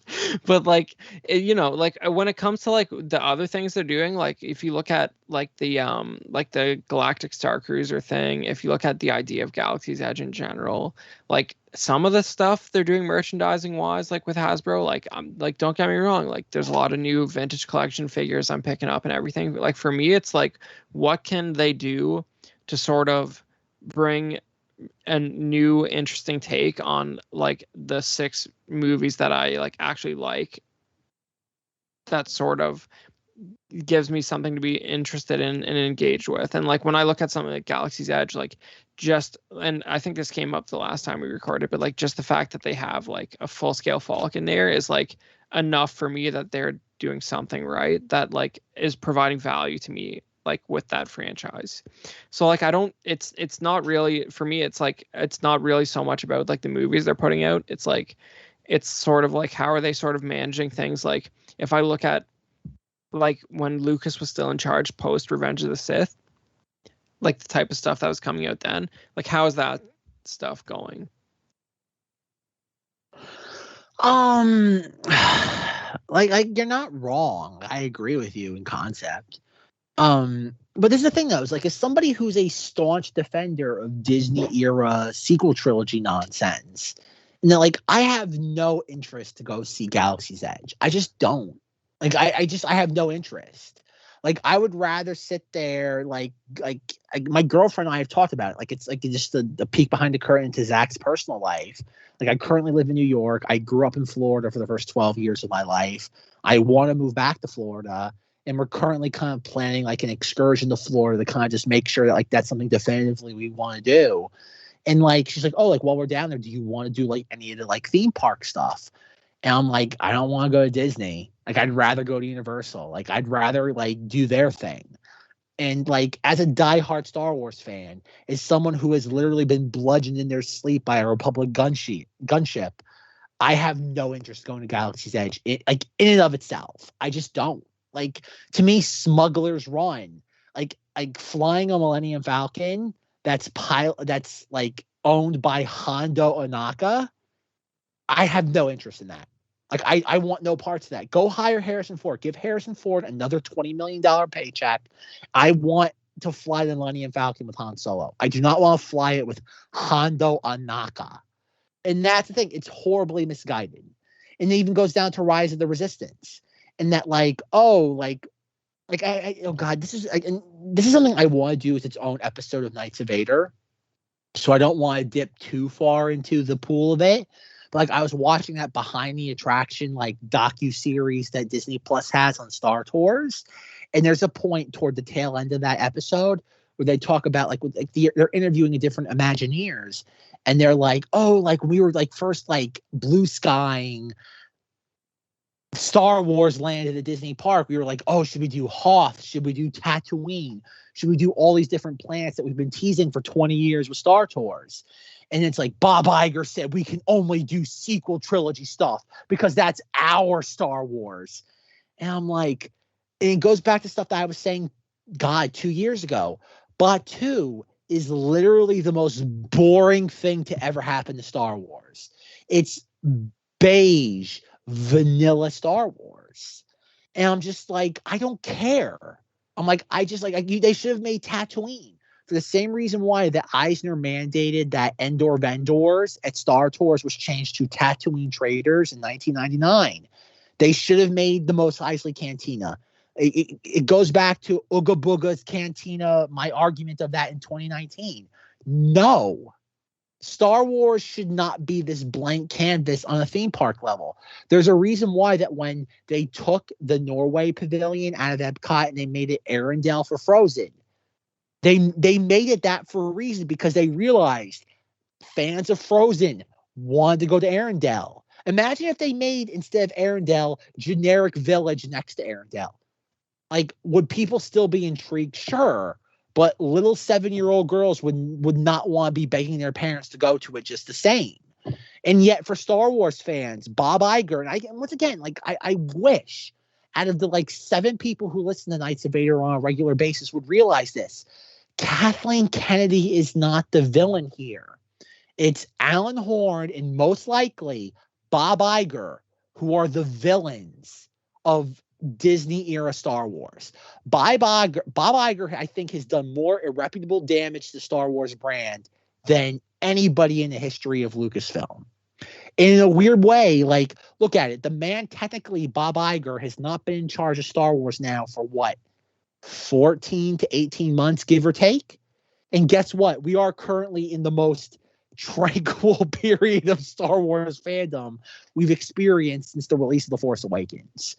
And I really hope that Bob Chapek, who is somebody who we've really not talked about a lot on Knights of Vader, leaves Lucasfilm alone. I hope he is so busy with handling Marvel and the pandemic that he leaves Lucasfilm alone. Because I think if you leave Lucasfilm alone, it will figure itself out. But at the end of the day, I think Alan Horn and Bob Iger are more to blame for the pitfalls of Disney-era Star Wars than anybody else. I think the best thing that can happen to Star Wars is that Bob Iger is away from not just Lucasfilm, but the Walt Disney Company as a whole. I think the biggest difference between what I'm looking for and what you just described is like I'd be excited about going to see like a full-scale Millennium Falcon like in somebody's backyard. Like, I don't care that it's like Batu. Like, you know what I mean? Like, that's like exactly. I feel like just seeing that is almost like better than like that Falcon ride probably is. Like I said, I agree with you wholeheartedly. Like, nobody will doubt my affinity for Star Wars. I think that's fair to say, considering that I have sunk hundreds of dollars into this podcast without expecting any sort of reward for it, for better or worse. Like I said, if we ever do a Knights of Vader Patreon, I promise all of you who would hypothetically subscribe, the first episode will be explaining the history of this podcast. And as Chris is one of the very few people who knows the extensive history of this podcast, it's a juicy tale. It's the idea that like Batu and Galaxy's Edge does nothing for me. It just doesn't. I think any Star Wars fan that goes to Galaxy's Edge is doing it just solely for the sake of doing it. I could be wrong. I hope I'm wrong. But it's the idea that just you're doing it solely is just a notch on your proverbial Star Wars belt. Am I wrong, Chris? You're being sort of proven right over time. I guess it'll remains to be seen. But like when I sort of first heard it pitched that way, like and I still sort of believe this, that like I think that canonical location was picked so that they could sort of play around with the time period without it being like too relevant to like most of the facade that they built there. I don't know if that's going to pan out to like be true, but that seems like the most rational reason to make a choice like that to me. They did that on purpose, because what happened, like if you look at like the flagship ride of Galaxy's Edge is Rise of the Resistance, and that ride is canon breaking, because in the pre-show you see both Rey and Finn in their Last Jedi outfits, yet the Kylo Ren animatronic is Force Awakens Kylo Ren. It's a canon breaking experience. And if you look at what Galaxy's Edge is supposed to be, it's the notion of, we don't want to tell you a story in the Star Wars universe. It's meant to be a blank canvas for the guest experience. And that's all you need to know. It's meant to be there. It's, again, Galaxy's Edge doesn't exist to appeal to Star Wars fans. It's there to appeal to the normies who are there to take pictures on Instagram and then share it to their thousands of Instagram followers. It's not meant for you and I, Chris. If we enjoy it, that's a positive benefit. They're not gonna be unhappy, but it's meant for the normies in the audience. It's for the same reason why that when they make these films, like when they make these $200 million blockbusters, they're not doing it for the hardcore fans. They're doing it for the people who think about Star Wars twice a year, which is a phrase I've not said in a couple of years now. And that's the thing that, like, I think hardcore Star Wars fans really have to kind of wrap their heads around, is the notion that, like, these Disney properties, whether it be like the ones that cost tens of millions of dollars, they're not meant for the diehards. They're meant for the casual fans who are just there to kind of just piggyback or just enjoy it as a passive experience. It's the equivalent of God taking a picture in front of something that's just trend worthy on social media. It's just there to get an X amount of likes on Facebook, Instagram, Twitter, Tumblr, if that's still a thing. And I think that's just a disheartening facet of all this for us who have been there for Star Wars in both the lows and the highs. And that Star Wars is a commodity just like anything else in the Disney empire. It's one horse amongst many in the stables. Well, yeah, I think that's a wonderful segue to like a couple other things I want to talk about today. Yes, talk about Razor Crest fan productions, Chris. Like that was the technical. Oh God, that was technically the original thesis of this episode. Well, this is what I'm saying, right? So it's like I can I sort of like mentally exist in a place where like the expanded universe and the first 6 movies were really awesome, and like that's why I'm still a Star Wars fan. So like like it doesn't like when they do something right, like I can appreciate it without like taking it too seriously when they do something wrong. Like I think that's where I exist right now, and it's a good thing. But like so like when I see like there's this whole phenomenon like adjacent to Star Wars figure collecting, where I suppose, like, oh man, I'm speaking a little bit out of school here because I'm not too deep into it, but I suppose the broader description of the subgenre would be called designer toys.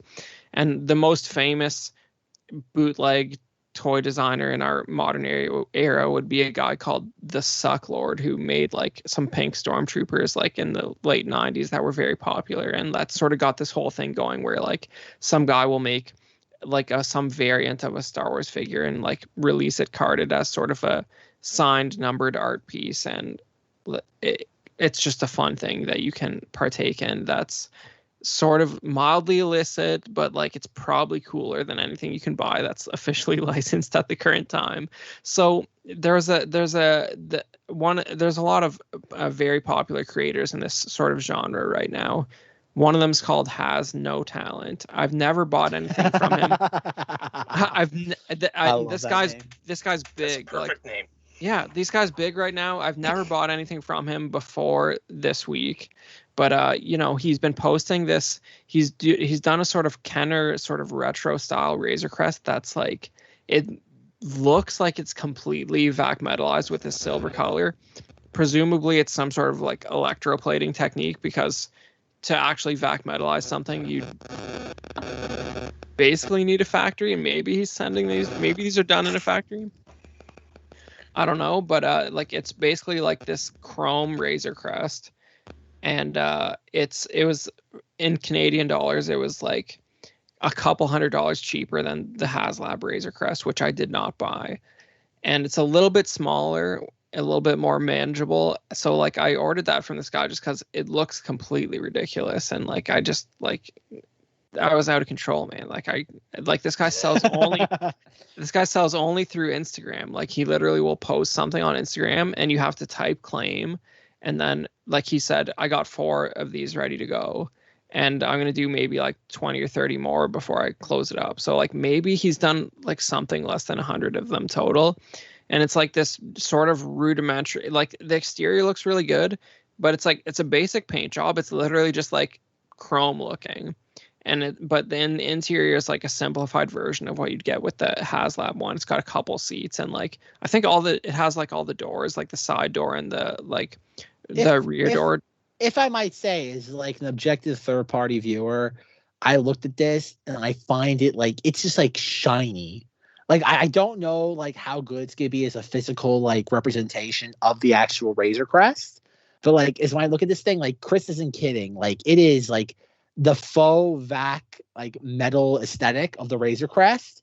It nails 100%, but that's pretty much just it in my humble opinion. But please excuse me. No, it's no, you're like, and you bring up a good point, which is like there's one other of these sort of like bootleg art toy creators that I've partaken in before, and that guy's Instagram is called Acquired Taste Industries, and like I think like this guy's a little bit, I feel like this guy's a little bit underrated, so I'd like people to check him out. It's Acquired Taste Industries on Instagram, and like his stuff is like he'll take like a vintage Star Wars figure and like mash it up with like a cultural meme of some kind that like just like sings in an amazing way, and like graphic design wise and figure design wise, like it's some of the most interesting stuff I've ever seen. And of course it's completely non-canonical. So like for example, like one of his early figures was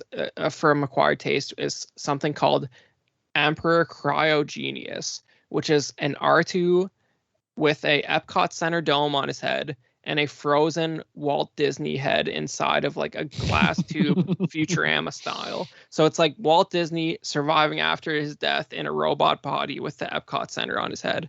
So like so I bring this up to point out that like you're absolutely right. That is the HasLab Razor Crest more screen accurate than this ridiculously blinged out fact metalized one? Absolutely. It's more of like it's more of like it's more connected to like the person who released it as an artist on some level. It's just like the general ridiculousness of it.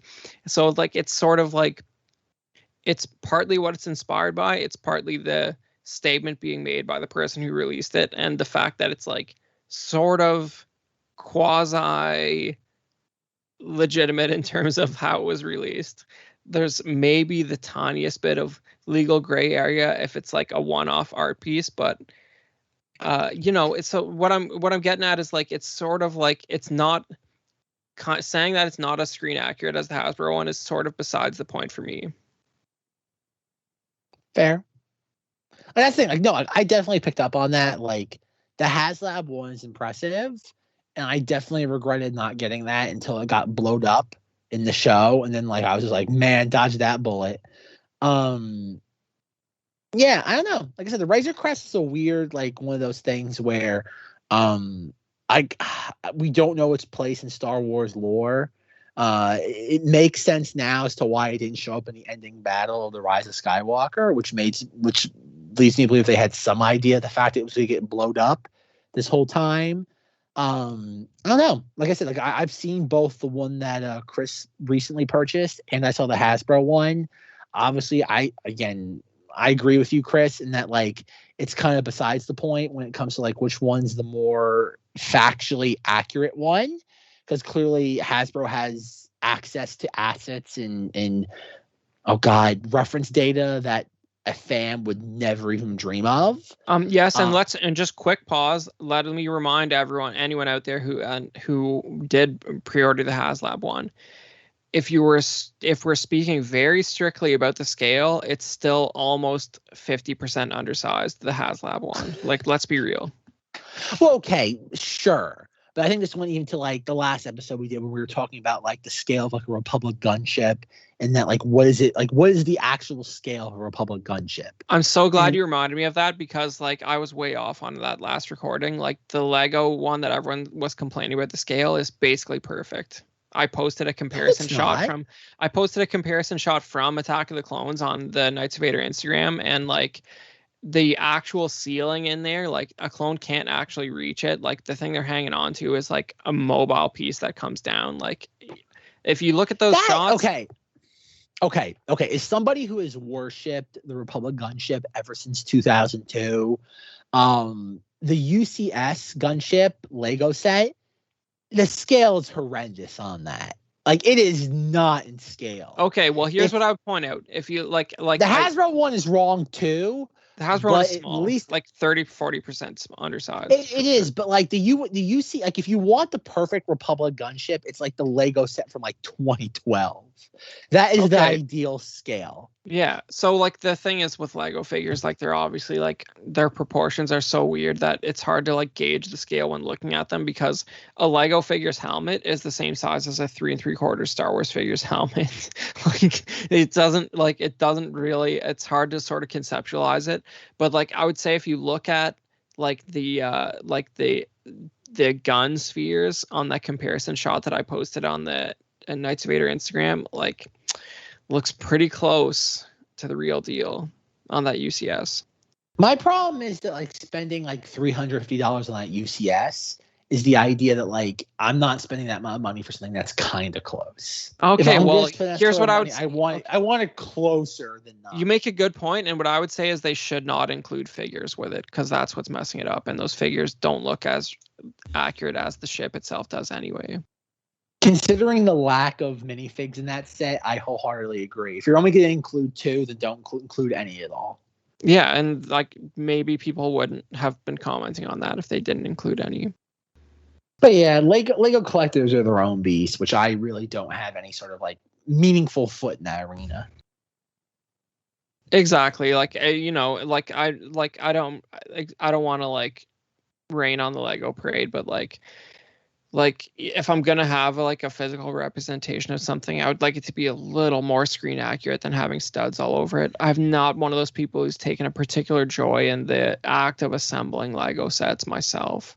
I have a few of the like I think I truth be told, one single Star Wars Lego set. I have more Halo Mega Block sets than I do have Star Wars Lego sets. I got a Republic. Interesting. Yeah, I got a Republic tank from like the Clone Wars game. That's the only Lego set I have. From what, 2003? No, actually, they put this out like not long ago, maybe 2 or 3 years ago. It came with a Ayla Secura. Oh, interesting. Yeah, Republic tank. I haven't heard that in a while. Right? There's a semi-recent Republic tank Lego set that's from like the last 5 years for sure. Everybody forgets that 2002 game that came out in December 2002. Nobody talks about the Dark Reaper project. I mean, like we've tried. I mean, like the idea of like an evil Sith UFO that like sucks the life force out of stuff. Like, I mean, sign me up. Like, I feel like they could have done more with that. And like you have Ulic Keldroma, like from like Tales of the Jedi, communicating with Anakin Skywalker. It's just wild stuff, that game, and like people should pay more attention to it. Man, oh god. Star Wars UFO. You kind of just deflated that game in like one. Like, as somebody who's not played that game in like nearly 20 years, the fact that you phrased it as Star Wars UFO. Okay, man. Well, like, come on, like I don't look at that as a derogatory term. Like I'm, like I want to believe, but like, it's a real fascinating story. It's just like a random Clone Wars story where like Dooku like digs up this old Sith artifact, like that's like a Force harvester, and they put that in a giant UFO, to be clear. That's what I know. I remember the game very, very vividly. It's just I never thought of it that way until just now. Oh no, like no disrespect to that game, but like, yeah, man, like when like the assault on the Thule Moon is like one of the most formative gaming experiences like I can recall, like from my youth. Like just like the design of that game, like some of the planets, like you have is it the first appearance of Raxus Prime, like the garbage planet? Yeah. That I think that shows up in the Clone Wars show as well, and maybe even Fallen Order. Does it show up in Fallen Order? Or no, Force Unleashed. Force Unleashed, yeah. Right. So, like Sidon Prax, the bounty hunter that was hired right after Jango Fett, it also dies. Yeah, stock replacement Jango Fett, like it has everything. It does.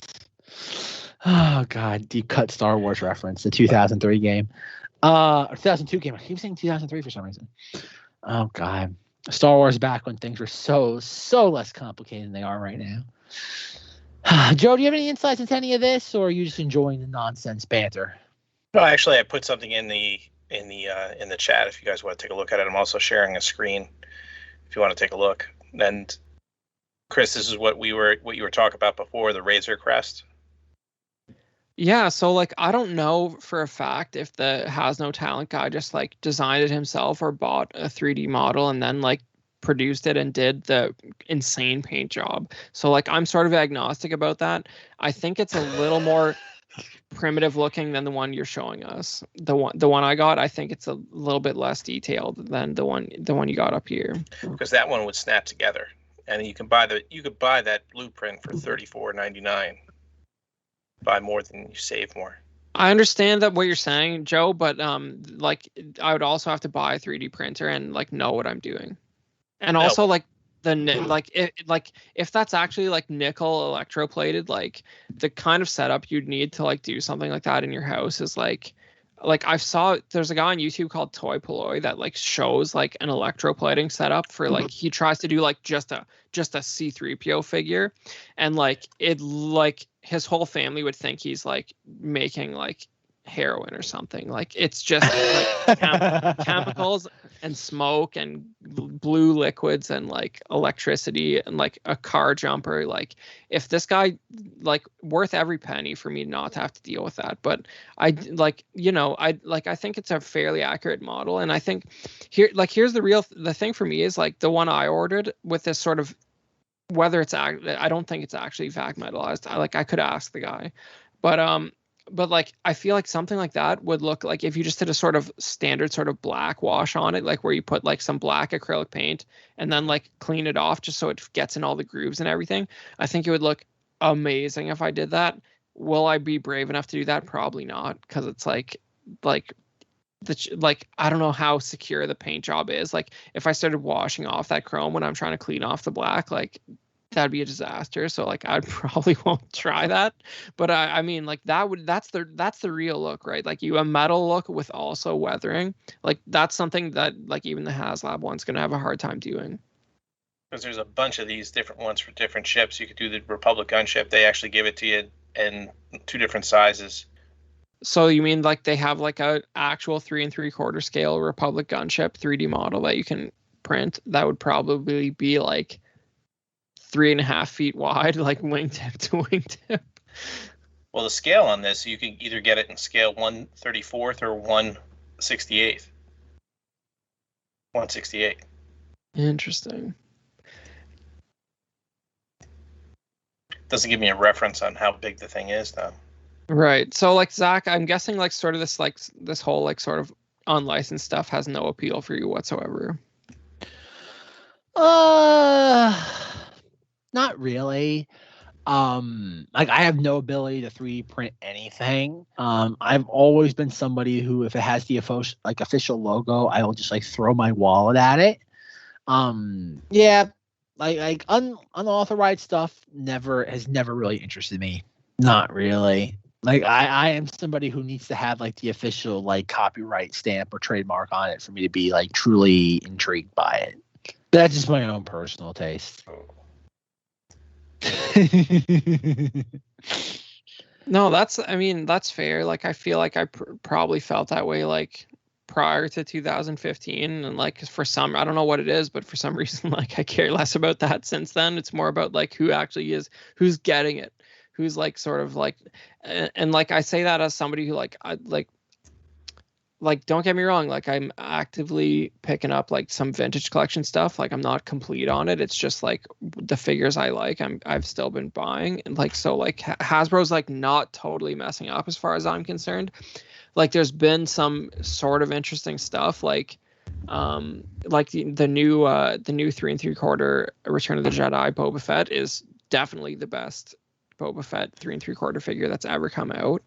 They have like the K2SO is really good. Like over the last year they've had like probably 10 that are like really great. And like I'd say that unironically. It's just like with the odd thing, like for whatever reason, like a weird sort of off-brand, like rebellious, like metallic looking Razor Crest appealed to me slightly more than the HasLab one, and I don't know what the deal with that is, but like I feel like it's definitely going to be a statement piece around the place. It's certainly going to be exclusive to you. That's for certain. Yeah, one of the things too is with all of the toys, one thing that was a real big eye opener for me is, especially when The Force Awakens comes out, was the amount of Star Wars toys that were in clearance bins when I walked through Toys R Us when it was still open around here. Ain't that the truth? You don't get that anymore as much. And that's one of the things that you have to, that's probably what they're going to be going for. Lucas before, I talk about sometimes when I was a KB manager, and we would be inundated with that stuff. We'd be buying it, getting it in hand over fist. There would be aisles of it. In front of the store would be littered with that. But when that stuff went on clearance, it went on clearance. There was a lot of it, and all of it was, especially from episode 1, it was like you get every once in a while you get an R2, you get a 3PO without the skin on it, but you had a lot of Rick Olays. And your clearance bins would be like R2 and C3PO would go for $2 and Rick Olay would go for 50 cents. It was one of those, but because you had so much of it, seeing that probably affected Disney's decision to go, all out with these figures, especially for the movies, because if it didn't sell once, how would it sell again?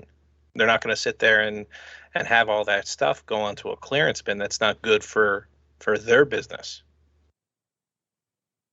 So hold on. So you're like, I just want to like swing back to something. Like you're saying, like when you were at KB, like the Rick Olays were like manually priced lower than the other figures. Yes, because we had so many of them. That's amazing. I don't know. I think I posted this in the Knights of Vader Facebook group, but like I was at like a antique mall like maybe like a week or two ago, and like I came across a place that had like a bunch of episode 1 stuff, including this like sort of role playing like Sith droid that like shoots little discs at you. Yes. Yeah. Like so there's like it was like a almost like I don't know how underscaled that Sith droid was, but I would have bought that just to like have that droid like sitting somewhere. It was already sold, but sitting there like just to annoy the hell out of me, like with a sold tag on it. But that same vendor had realistically 20 Rick Olays. Yeah, like, and then he probably picked it up for 50 cents a piece at KB Toys. But it was bad. The amount of stuff and the amount of product that we got through. If it wasn't Obi-Wan Kenobi, if it wasn't Darth Maul, nothing really sold. For episode 1. That's interesting. Like that reminds me of like where I was at, like sort of collecting wise at the time. Like the only episode 1 figure I bought that contemporary with like them coming out was just one Darth Maul. Yeah, and it was just the one Darth Maul, and then you had him with the speeder. Yes. And then probably later releases is when you got the one that was cut in 2. That was way after the movie. Okay, so just real quick, like best episode 1 stuff, like for sure. Like if you're looking at the stuff with actually like the Darth Maul like red and black packaging, like I think there's some stuff we just really didn't appreciate at the time. Like I got the like, and I don't own very much of it now, but like the I think it's called the Opie fish. Like there's this, they made like one of the fish that attacks their submarine. Yes, I have that somewhere. So like I got that now, like, and I bought it sealed and opened it, and it comes with a Qui-Gon that has like an Aquaman like trident for him to like fight this fish with, which is like some of the best like didn't happen in the movie nonsense ever. Like it's a swimming Qui-Gon with like a spear from Atlantis for him to like fight this fish that has this very satisfying like jaw biting action feature. But the biggest draw from that movie was the Darth Maul and then the lightsabers. The lightsabers, you couldn't keep those in stock because they were the electronic ones. Yep. from back in the day that actually had the telescoping. As a kid, as somebody who was 6 years old, going on 7 in 1999, I could never find the Obi-Wan one. Obi-Wan was my favorite character from the Phantom Menace at that age, and all I could ever find was the Darth Maul and Qui-Gon ones. It wasn't until Attack of the Clones I could find Obi-Wan lightsaber. I didn't even know they made one until like years later. I still have my Qui-Gon in a box. Sweet. I still have my Qui-Gon lightsaber, even though like it's actually like broken from how many times like I used it to like hit the Darth Maul one. It's actually cracked in the back. I love it. That's awesome, but like, to be frank, like I can't, unless it's the one that comes with that sort of Sith droid disc game that I'm talking about, like unless that's Qui-Gon's hilt, like I can't actually picture what Qui-Gon's hilt looks like. Bringing it back to like the fact there's way too many hilts at Galaxy's Edge, because like I'm not even sure what Qui-Gon's looks like, to be honest. Qui-Gon has the most straightforward hilt of any like lightsaber in the entire franchise. It was just like black, right? Like pretty much with like. And it has an igniter switch. Like it's the only one that has like a straightforward, just like ignition switch. Yeah. Oh God, where is it? Like it's gonna dry. Oh, here it is. Okay, real quick. This is gonna. Zenger loves to say this is gonna sound horrible in a audio only medium, but here I go. Okay, let's see. You don't want to see my ugly mug. Okay, how do I switch the camera? Can you see me? That is yes. Okay, so like this is the first time I've really seen how many Star Destroyers Zach actually has above his head, and it's like no. I can't change the camera. I can't change the camera. I feel so naked. This is what happens when you don't update the Skype app. This room looks legitimately dangerous. I got bludgeoned by a Republic gunship. That is a legit thing that happened. I don't know how to change the camera perspective on this, so I'm just gonna point it toward the lightsaber. Can you see it, Chris? Yeah, so that's quite. This is the one that comes from that set that you wanted to buy, yet it was already sold. Well, don't get it twisted. Like I had that as a kid too, and like that's why I wanted it so bad. But I don't know what happened Chris. to it. Yeah. This is arguably the most accurate lightsaber hilt you can get, like based on like TPM merchandise. Right, because the blade that screwed into that was ridiculous. Like it was actually a baseball bat. Yes, but this is cool. I always love this hilt. That's why I still have the blade, the comically large blade somewhere, but I've always like removed the hilt because this hilt was always my favorite growing up because it's the perfect size. But I take it you don't have the droid anymore. No, I have all of it. Oh no, I have all of it. Probably the stand is probably the only thing that's probably either missing or it's just in so many different pieces it would take me forever to find it.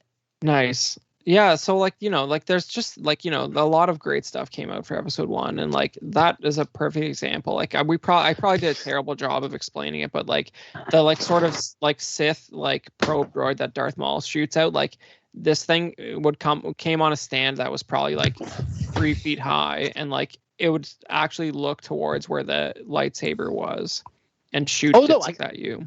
As a kid, like I loved it. Like I wish they would have remade something else for like modern kids. Like it would have been great. Like in the like for the Rise of Skywalker, considering like Rey has to fight a probe droid, or not probe droid, but like a training droid.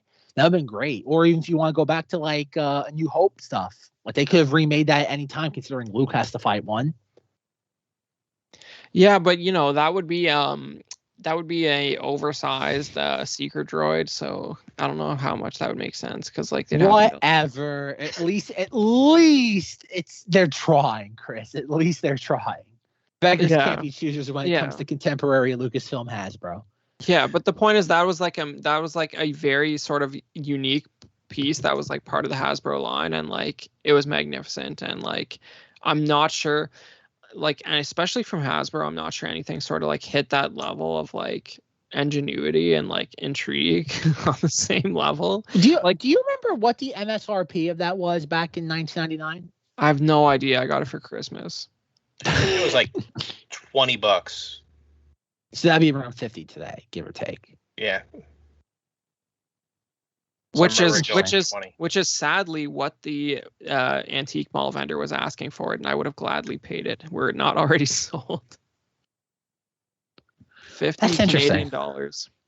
which is like, $35 US or whatever it is. Man, so it's even less than inflation. Yeah, which is really like when you think about like this, but this is what's the crazy thing about this whole sort of like, and like we'll call episode 1 vintage toy collecting because it's like over 20 years old, but like the fact that someone like that box, the size of that box was no joke.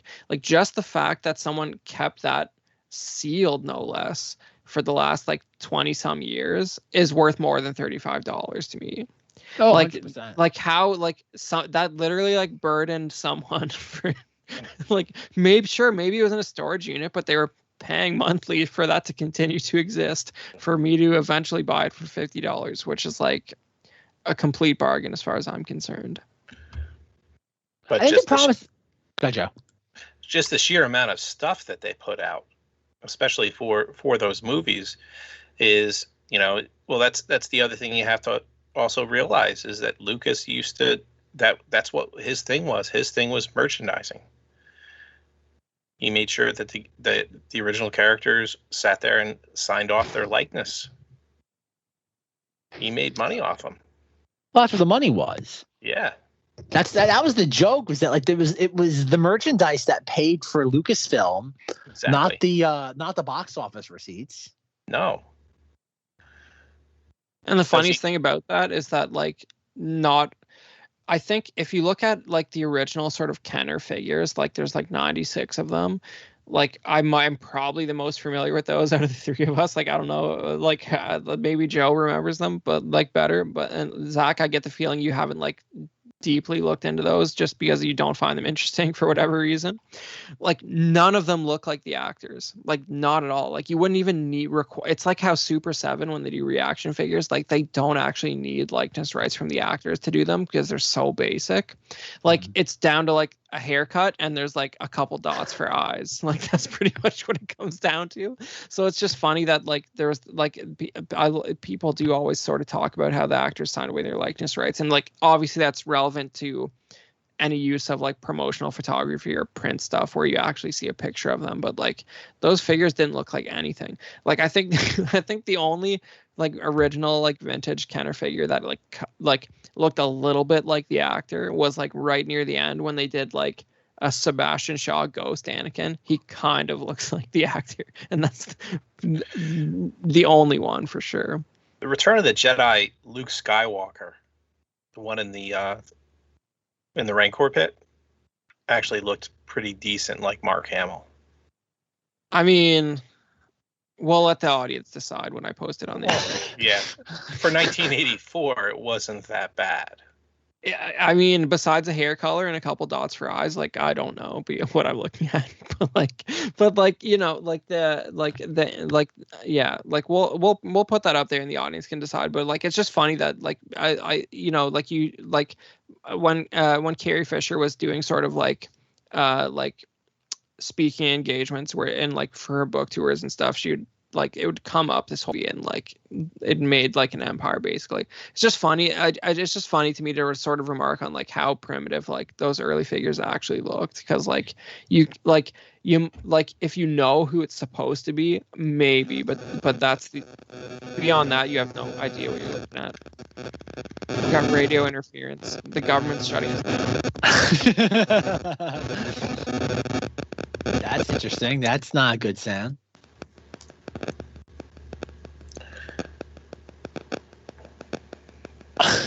I mean, it sounds like someone's phone is sitting on their microphone wire at the moment.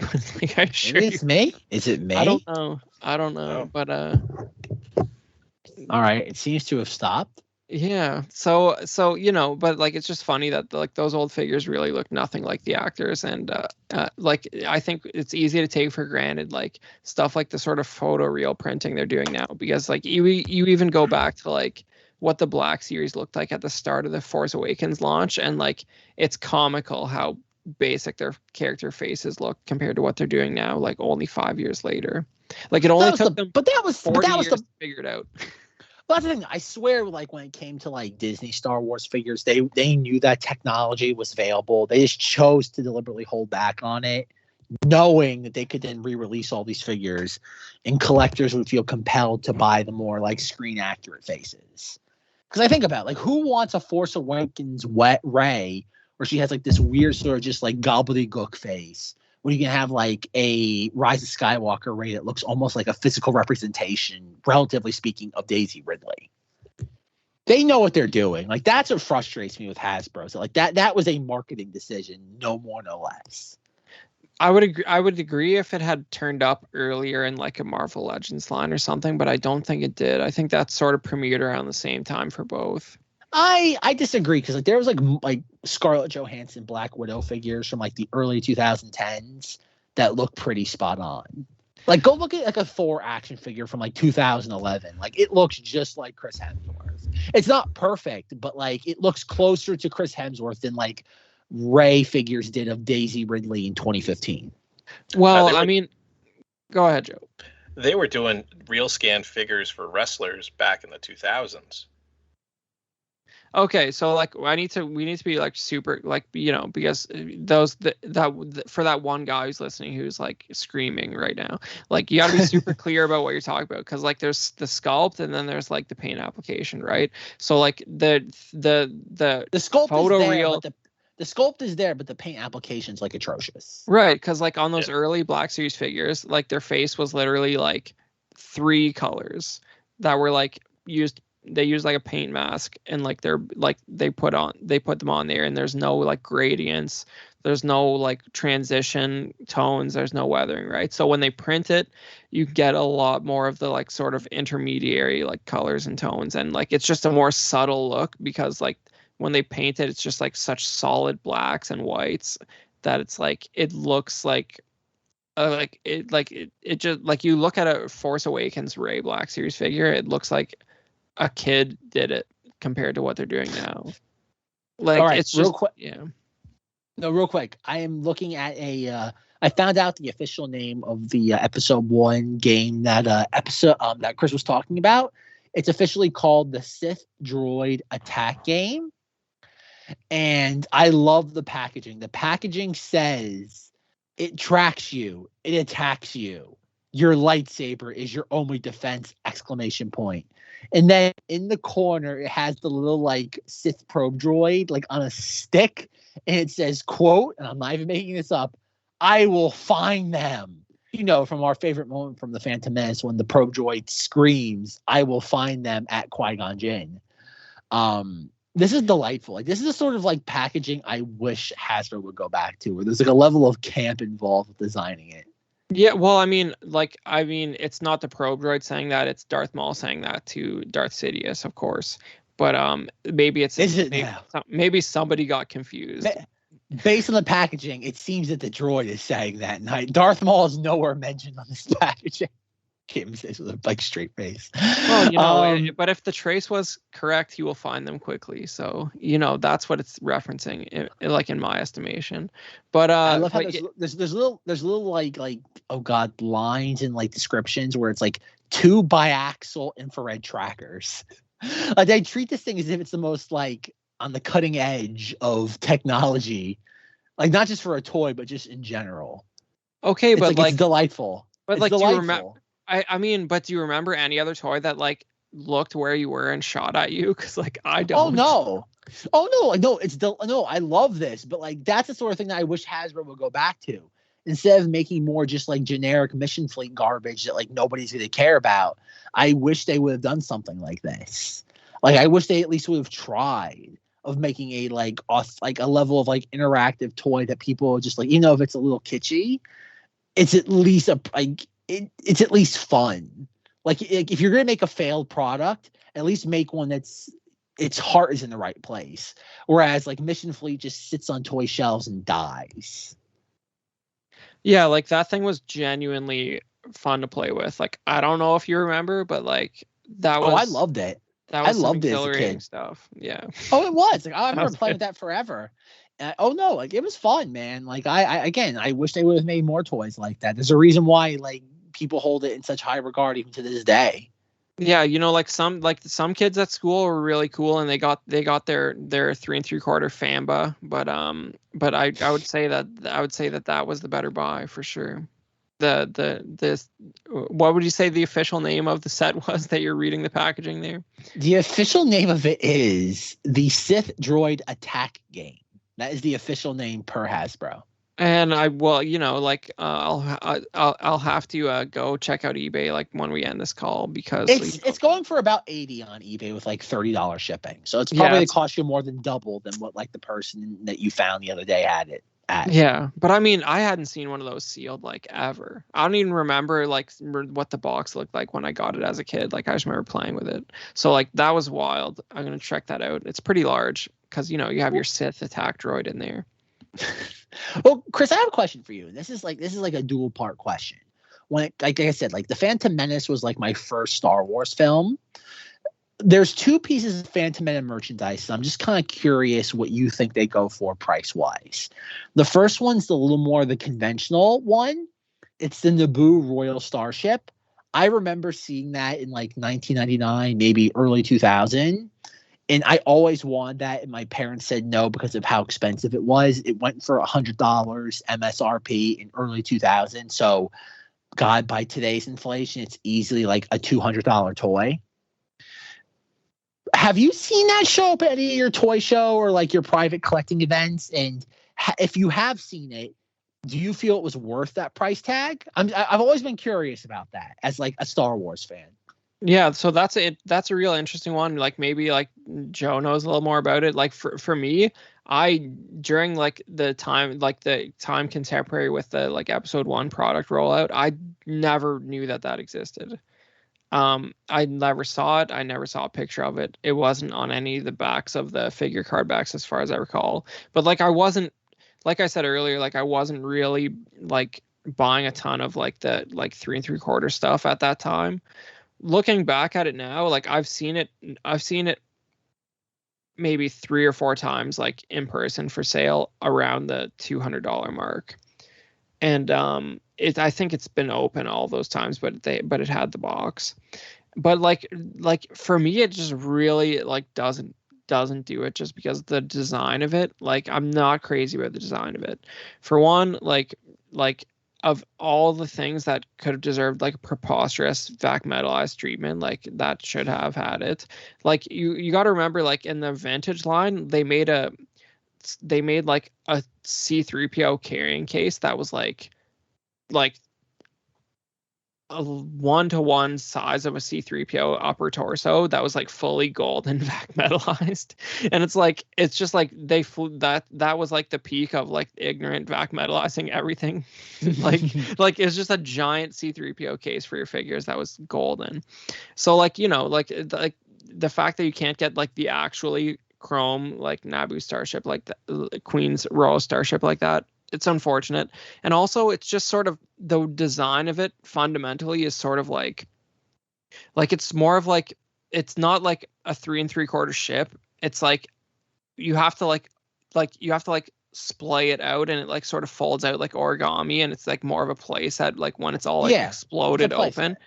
I'm not crazy about it. I think it looks kind of weird when it's opened up, and like the scale's all strange, and it comes with this droid starfighter that like has to be small for what it's supposed to be. So yeah, I mean, I was never crazy about it. I don't think it looks that good loose. Like it's cool that they made it, but I think it was kind of a miss. Like personally, I would rather have like the Royal Starfighter. All right. Yeah, I had the Royal Starfighter to this day. It's hanging above. It's on my ceiling. The 99 one or the 2011 one? No, 1999. I can remember getting that for my birthday that and the Millennium Falcon were my birthday presents from my grandparents in 1999. I will never forget that. That's the thing. Most of my Star Wars ships, I can actually tell you the exact time I got them because like it was always like a momentous occasion. But I guess what? Oh, I was just gonna say like has like I don't know how much you've ever looked into it, but has like the idea of like a Hasbro like prototype stuff like ever appealed to you at all? No, because like that's never appealed to me. Because I just bring it up because like I was at the I think it was in 2019. I was at the Cincinnati toy show, and I saw a guy purchase what was like, it was like this matte gray Royal Starfighter that was like Hasbro's first internal 3D representation of the Starfighter. It was like this matte gray thing that was just like, they made it out of like wood and painted it matte gray, and they're like, this is the dimensions of our 3 3/4 Royal Starfighter, like just to like sort of start working on like their first version of it. And like I don't know, like I feel like it's sold for like around $1,000 or $1,500. That doesn't surprise me. But like, I mean, it was kind of interesting. I don't know, it was sort of like visually striking in a way that a lot of overly inflated prototype prices are, the prototype items are not. You know what I mean? Like, it just looked cool because it's like, that's one of those crazy, like, that's one of the best designs out of the prequels in my opinion. Like, that's like solid Doug Chiang work right there. Sure. No, I don't argue with that, like, on an aesthetic level. Oh God, I don't know about it. Prototype stuff has never interested me. I remember back, oh God, what was his name? The guy Jordan who did like the Toy Hunter show. Like, at least in the US, it was called on Travel Channel, like Toy Hunter. Yeah, Jordan Hembrow. He has a store called Hollywood Heroes. Yeah. Yeah, I remember that was always his like holy grail, was always like prototype stuff, and that never intrigued me. Like that, it's a matter of personal preference, but I was indifferent toward it. To me, it's always come down to like it's either personal preference or nostalgia, which I would imagine what 9/10 of collecting is for anybody, whether it be Star Wars or not. But this kind of goes into my second question for you. Chris, you have to have come across this a couple times for the Phantom Menace launch, and it might have been something even going back to like Power of the Force 2, the giant Millennium Falcon that Toys R Us would have hung from the ceiling. Have you come across any of those in your travels? Yeah. So I feel like it had, like, there's a colloquial term for that, like amongst the collecting community, that it's like the like Titan Falcon or something like that. Okay, it has a name. Yeah, like I don't know if that, I don't think that's it, but it's something like that. I actually currently have a friend who is on the market for one of those, who has set up a store in Toronto that would like to have one hanging from the ceiling, and like he's actually been actively looking for one of those. But yeah, I think that's Power of the Force 2 era, and it's sort of based on like the mold for like the original Kenner Falcon, which was reused for Power of the Force 2. Maybe it's my nostalgia, but I remember that thing being huge, or am I wrong? Oh no, it's huge, but I mean, like, it's clearly based on the toy rather than the quote unquote canonical Millennium Falcon. Like, the proportions of it are like clearly the toy. So like, that's why it's even more cool for collectors, because it's like, it's literally just like a scaled up version of the toy. Like, and you can tell just because the main giveaway is the cockpit is like well oversized compared to like the rest of the ship. And like, sure, that's so they could fit two figures side by side, but not actually build the like main hull of the ship to scale with having a cockpit that can seat two figures.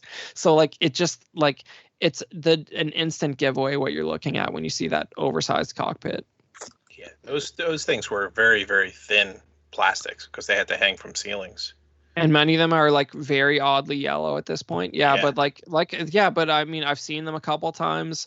I know, I know a guy who runs a stall at an antique mall called Atlanta Vintage Toys, and he has one set up at his like booth at this antique mall, which is like, that's awesome. And I know another guy who's looking for one, but yeah, I feel like it's like 5 feet long at least. So it's definitely not something I'm looking for, but that it's a very interesting item. I don't know if it was Target or Toys R Us or Toys R Us. It was Toys R Us. Toys R Us always had that good stuff.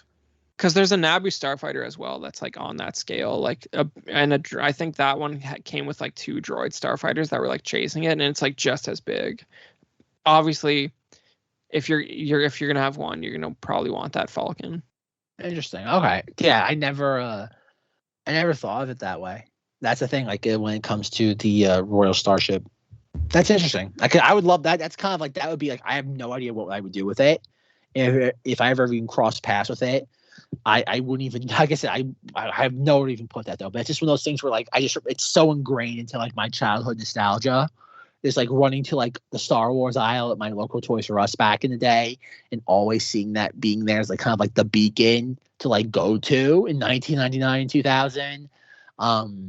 it would be one of those weird sort of just like quasi holy grails. It's up there with the do you remember, Chris, like like Walmart had like a U-wing, a cardboard U-wing for the Rogue One like Blu-ray display? Have you seen any of those in your travels? I know. I like so like weird like the like the store displays like in Walmart and like the store displays we don't really usually get like the same level of them. Like I know that Canada is one of the only places you'll find a completely dedicated Star Wars aisle in 2021 at Toys R Us, but they don't. But like the store displays are like 2 or 3 years old. Like they have like banners hanging down from the top that are like generic characters or like Rise of Skywalker stuff, maybe. So like they don't I don't think we really get like the same level of attention on that kind of thing. There was a new display for like the Galaxy's Edge outpost stuff because like we don't have Target, so we got that at Toys R Us. So like they did do that kind of thing, but I never saw any of that Rogue One stuff you're describing. Yeah, I don't know. I remember I never saw it. I never saw any of it in person, but I saw a lot of it on social media, like in the U.S. That like there was like a cardboard U-wing, and from what I heard from Walmart employees, like, and this was back in my Rebel Scum forum days, in that like apparently whoever sent that, I don't think it was Lucasfilm, whoever it was, like said that like it had to be destroyed. There had to be visual proof of it being destroyed because they knew obviously somebody would try to sell it or take it home. And this is a good point. And like I know like places like GameStop have policies on this where like they crack down on that and like nothing can leave the store. And it's just interesting that it bothers them so much that like that's like some minimum wage employees are selling like cardboard on eBay, that like they'd rather it be destroyed than it get out there and be appreciated by someone who likes the franchise that it's based on. I don't know where that like compulsiveness comes from, like why it's so disastrous for that stuff to be released. Like it's not like they themselves have any purview of making any money on it from that point on. But the whole idea, like the Star Wars like store display collecting, that's like a whole like separate insane thing, especially when it comes to like the vintage stuff. Like I have like, I don't know if either of you familiar, Joe, you're probably familiar with the term shelf talker if you worked at KB, right? Like was that the thing during your period of time there? Did they use that term for like the branded banner that would like go along the edge of the shelf? Yeah, so like I got like the only like vintage like Kenner like original trilogy store display item I have is like one section of a shelf talker for a New Hope era stuff but it was from it's very specifically from 79 because they changed some of the verbiage on it, and it's just like this slim piece of cardboard that's like printed black that says Star Wars Toy Center on it. And like this is like the one I have is unused, so like some guy clearly like found like a box of these things that were just never made it to a store and made a killing on them, right? But like that's a whole like massive subcategory of collecting, like, and especially even with like the prequels have some super ridiculous ones that I have like nowhere to put them, of course, like that massive Episode 2 Doritos store display that I think I've posted in the group. I want that. It's funny. That's one of those things like I really wish I could collect, considering like Attack of the Clones got the least amount of like publicity, like promo stuff. I want it so bad. Like I'm on the hunt for any sort of like promo Attack of the Clones thing right now. Yeah, like I mean that thing is like I just like, would you believe that I paid 15 Canadian dollars for that, like in 2019 or 2020, whatever it was? Bonkers. Like, yeah, like it was literally a problem for the guy who had it. I'm not that surprised though, because like I can't imagine that like Attack of the Clones promo stuff is that high in demand amongst collectors. It should be. That's a beautiful thing, but yeah. I agree. It's going to go up in value. It's going to go up in scarcity. Most of that stuff ends up in the trash. That's what I'm saying. It's like the guy who hangs on to that Sith droid attack box for 25 years. It's like, but times 10, like that thing folds in half. But like, if I had to guess, folded in half, it's like 2 by 3.5 feet. Like it's literally a problem to know what to do with it. Like at my previous place, I did have it on display, taking up like half of a wall in my collection room.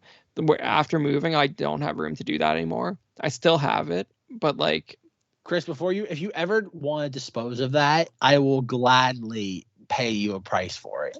Like before you ever throw it out, at least let me make an offer for it. I mean, like, we're doing this on the air, but like the price is 15 Canadian dollars. But like, but yeah. Well, I will gladly offer you double that US before you throw it out, please. Yeah, well, I will double you, even triple that, might I say. Yeah, like don't yeah, like like there's 100% chance of like me driving to your area in the future, and like I wouldn't throw it out. That's just not in my nature to do that. Like I would find somebody who would want something to do with it. But I know this is still on the air though, but I would gladly compensate you generously. It wouldn't just be in Republic credits. I would give you something a little more real for it. Yeah, like it wouldn't, it's one of those things where it's literally like it'd be 3 times the item's value to like put it in the mail. But like, yeah, like if I was out there, like it'd be worth moving it. But like it's one, like there's so many things like that where it's like I'm really being vulnerable, guys, and exposing myself like in terms of, like, stuff that I collect here right now. But like some of you guys who are in the Facebook group might also know that like, and in the last year I got like the front of the episode 1 Pepsi machine, which is just another thing that it's just like, I'll figure out what to do with that later, but I need to get it out of the hands of this maniac who will probably put it in the garbage like next week. Speaking of like collectible items, and I promise folks we will end this because we're almost going on 2.5 hours now. Have you, in 2007, I can't speak to Canada, but in the US, in promotion, like in promotion of the 30th anniversary of Star Wars, in the US, they decorated, and Joe probably remembers this, they decorated post office boxes into R2-D2s. Have any of those wrappings ever shown up on like any of your do you remember that, Joe? I do. Have they ever, Chris, have you ever seen any of those? Because those weren't like they were like decals. They weren't like, basically they took like your normal like post office drop boxes and they decorated them. I don't know how any of that would ever show up because technically it was just like a decal. Have you ever seen anything? Because I remember the post office had it on their website. It was like one of those things where you could print them out and make your own at home. It was like a little like paper display thing. I made one. Like it was cute for like a weekend and like I threw it away. But has anything like that ever shown up in your realm of collecting things? If this makes any sense to you.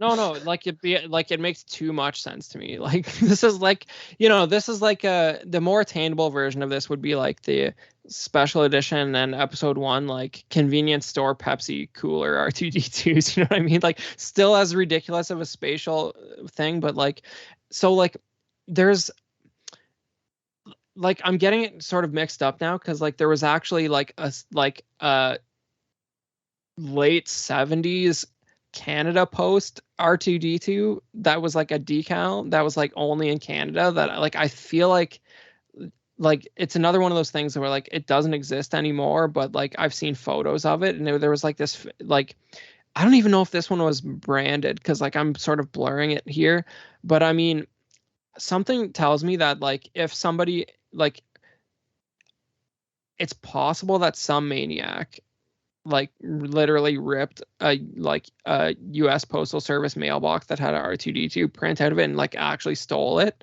But like I don't think you'd see something like that trading hands because like publicly, because like it's probably illegal, right? Like to even like own that if you had one with the decal on it. It'd be in a private collection nonetheless. That's what I'm saying, right? Like you can't, like if it, so like you either have like a shredded decal or like somebody like went insane and tried to pull, like probably took that out of the bolted into the sidewalk position that it was, like, so like that's like the stuff of legends, man. Like there, like I said, there's a Canadian one that's like from the 70s where they like did up a mailbox to look like R2-D2, and like I saw a blog post about that where they're like somebody had a picture of it and they're just like, please tell me somebody out there still has this, and it was just crickets for like years. You know what I mean? Because like stuff like that just does not exist anymore. Like, and if it does, no one's eager to tell you that they have it. Well, I guess my question would be more like beyond the crazy notion of somebody stealing a post office box. It's the idea that maybe somebody like got the decal and then like created their own. Like I would imagine the dimensions of creating like a post office, like just like, oh God, mailbox are not hard to come by. And maybe somebody just did that. Again, I'm just thinking of like weird sort of like Star Wars promos. But yeah, so like your analogy is perfect, because like what you have with, so like there's also this sort of subcategory of Star Wars collecting where it's literally just, there's guys who like the only thing they collect is Star Wars food premiums, and guys like that will like, there's like a 70s like literally bag for a loaf of bread, and they'll get that and they'll put like a plastic loaf of bread in there just to fill out the form, because they're not going to have like a 70s loaf of bread. So like what you're saying, there's a precedent for that like in Star Wars collecting, where they'd make a under form to like fill out like the actual collectible. But I would wholeheartedly, I know obviously the Phantom Menace being the most like pronounced example of like fast food tie-ins for like a Star Wars film. But like if I could get an unused like Pizza Hut like Phantom Menace like pizza box, I would do it. Like that's one of those things where if I saw that at like a flea market or a toy show and it was like under $100, I would get it, because like it's just a unique piece of like Star Wars memorabilia. Yeah, like I mean, I'm sure that exists, because like I've seen stuff like for the first movie there was like the equivalent of Happy Meal boxes at a place called Burger Chef, and like those turn up unused all the time, and they're from like 77, 78, and like it's basically a Happy Meal box, like flat, like with Star Wars like graphics all around it and like cutout activities and stuff. So like if that exists in abundance, I'm sure there's all varieties of Star Wars Pizza Hut boxes unused. So it looks like you have an Especially from, like, R2D2 mailbox at the Smithsonian. Oh, do they? That's, oh my God, that's so I put cool. it in the chat. Cool, that's neat. And the That's really neat. The Naboo Starship is going for $250 plus $60 shipping. That's crazy. Like that's, oh God, like that's eBay prices though. Like I would imagine in a toy show. I've seen it 200. 150. Yeah, you're right. Yeah, you could I've easily seen it 200 Canadian. At a toy show. I think you could talk somebody down to like 150 on that. That's eBay premium pricing, because somebody realizes that like somebody will eventually pay for that, because they'll just get like so antsy for it. Yeah, like at the end of the day, you have to remember this thing is piloted by Rick Olay. Fair. Actually, like, obviously we will definitely be tying this up soon, but one of my favorite pieces of Star Wars memorabilia, and I have no idea if this made it to Canada, but it's always fun to ask Chris these questions. And that, Chris, did you ever get, for Attack of the Clones, going back to my my appreciation of AOTC like promo merchandise, the Frito-Lay like puzzle pieces that came with like potato chips and like different like snack bags? Like, does any of this ring a bell to you? So like I don't remember the puzzle pieces, but like I have, and I don't know if I have it right here, but like I have like, I gotta check what it is. Like if you can buy me like 30 seconds airtime, because like I have like some sort of Count Dooku food premium from episode 2 that like is not a puzzle piece, but I feel like maybe we just had like a worse version of the campaign that you got. Well, that's the thing. Okay, to buy you some time, Chris, to bring this full circle meta. What happened was in 2002, one of the very, relatively speaking, compared to the Phantom Menace tie-ins for Attack of the Clones, was Frito-Lay had this promotion where like in every bag of chips it came with like a puzzle piece, and it was meant to like tie into the overall like family connection to the Star Wars saga. And it was like Anakin is like a child, Padme, Luke Skywalker, Leia, Vader. And like the middle piece, like the most rare piece in this promotion was a yellow one. It was of clone troopers for Attack of the Clones. And this is like the only piece I was able to get, because like for some reason, I guess my parents didn't want me eating junk food, but it was the rarest piece, the clone trooper yellow piece. And I've had this for like, almost 20 years now. And at one point I even made like a necklace out of it, because like I got like a piece of like leather strapping, and I made a necklace because like I loved it so much. And again, it's just, again, like I told earlier, like I told Chris, it was like I just love Attack of the Clones promo stuff, because it was just, after how like the Phantom Menace went so overboard with like tie-ins, Lucasfilm really eased off the throttle when it came to that sort of thing for AOTC. And I'm just always fascinated anytime I see Attack of the Clone stuff, because like even to this day, like I know I made like a Facebook post about it in the Knights of Vader Facebook group, that like there's like all this really cool like Phantom Menace like tie-dye shirt designs, and then like you look at like again t-shirt merchandise for Attack of the Clones, and there was hardly any of it in 2002, except for things here and there. And that's why anytime I can come across like Attack of the Clones stuff, I'm always kind of intrigued by it. I just barely saw what Chris was posting in the Skype chat. Can you post that again? I just missed it.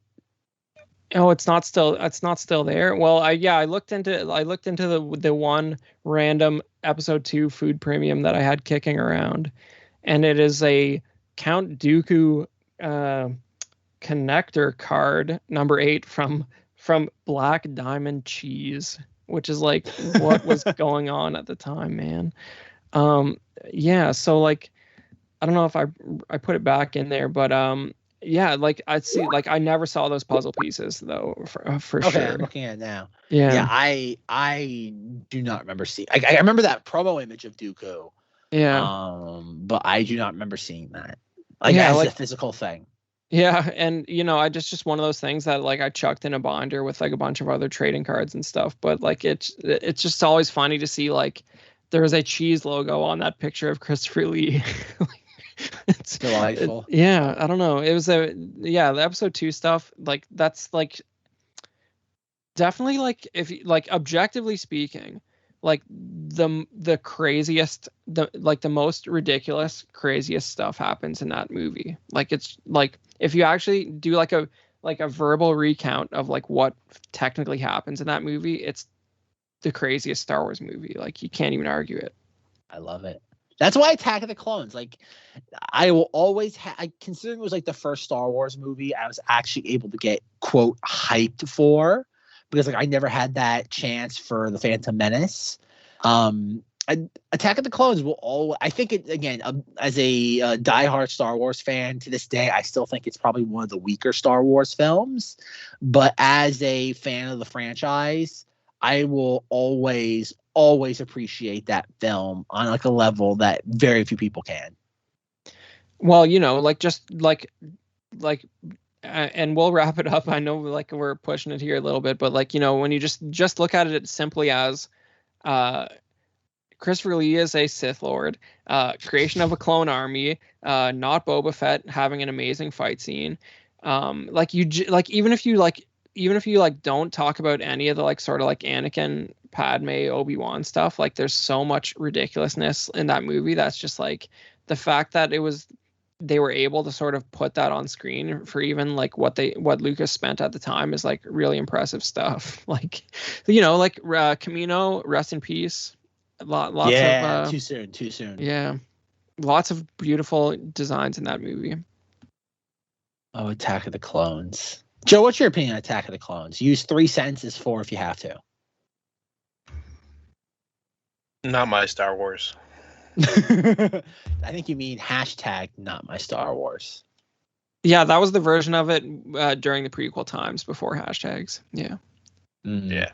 I can still remember like seeing the Entertainment Weekly cover of like Anakin and Padme, and just being like seeing that like on like a shelf, like on a tabloid rack, like at the grocery store, just being like, oh my God, just being like so excited out of my gourd. And like seeing like all the merchandise trickle in, like the Band-Aid packaging with the really unique like holographic cover that you could like take off and like use it. Like, oh, it was just, oh, what a magical time to be alive, 2002. Well, I gotta go back. I have like a bunch of magazines. Like I think I just one last thing before we wrap this episode up. Like I think somewhere, I was going through eBay and I found like a promo like DVD poster for Attack of the Clones for like $15, and I'm like, I think I have to buy this. I think I just have to, because like anything that's, again, like I said, anything that's promotionally related to like Attack of the Clones is such a rarity now. Like even Revenge of the Sith, like you'll see some of that stuff trickle in, but just nowhere near as much as you would expect it to be relative to like Attack of the Clones. Yeah, I think there's like this perception that the episode 3 stuff is like mildly more desirable, and that's part of the issue there. Definitely. Alrighty, one final question before we wrap this episode up. In the pre-show recording, I was asking Chris about this because he's the premier Star Wars collector amongst the three of us.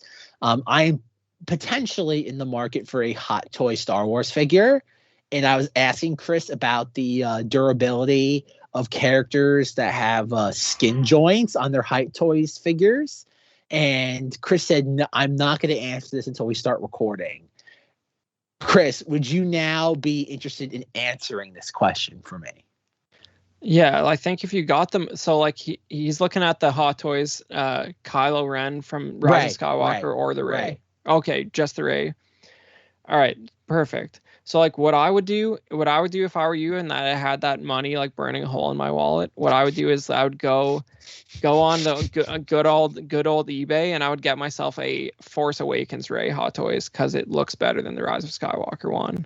And you do got to watch out for those joints, but I feel like the TFA Hot Toys Rey looks a whole lot better than that.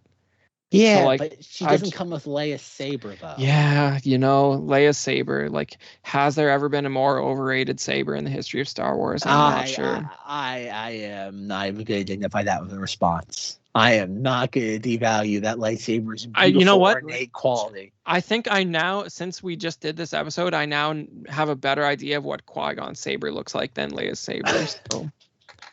They're actually kind of similar, in a very abstract sense. Now that you mention that, yeah, but if you must go for this one, yeah, you can get it. It's a reality of the sort of soft plastic, that stuff goes over time, right? So like if the hot toy collector lingo would be, you want to find yourself a nice museum pose, which means that a pose that's sort of neutral, that doesn't put a whole lot of strain on the joints, that sort of has them in a pose that's close to the way they're molded in the factory, which is a rather sort of neutral arms down kind of thing, which is not that fun, but you're putting less strain on it over time, and it's less likely you'll get your money's worth out of it. Yeah. All right. So I can't get her in a super cool action pose as pictured in this image that I'm currently sharing with everybody. You can, but you have to do it and take a picture and then put it back to a neutral one. Yeah, that's no fun. Like I said, I've gotten some decent mileage out of my Luke Skywalker crate figure after almost 2 years. But that's the thing, his arm joints are sheer plastic because the joints are shrouded by his robes. Yep, and so it's something you're gonna have to worry about with that. There's the Ahsoka that's based on the Mandalorian as well, that has the sort of same type of arms, and you don't have to look far to see photos of that style just cracking over time. So a neutral pose will help. The more you know. The more you know.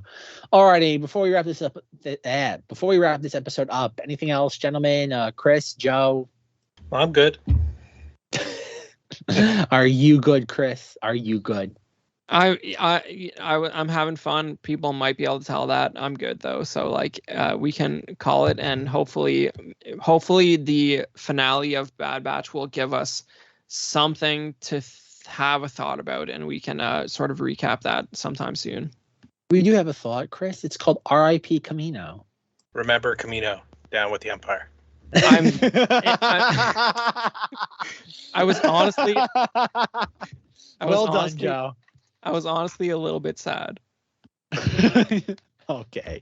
So concludes this episode of Knights of Vader, a Star Wars podcast. Check out the Facebook group, Knights of Vader, into Facebook, and you will find us there waiting for you. Instagram, @KOV Podcast. Chris Porteous is waiting for you. KOVpodcast@gmail.com. Please keep sending us emails. I promise everybody I read those emails, even though I don't get them on the podcast. Oh boy, the Empire is currently trying to hack into this recording of the podcast.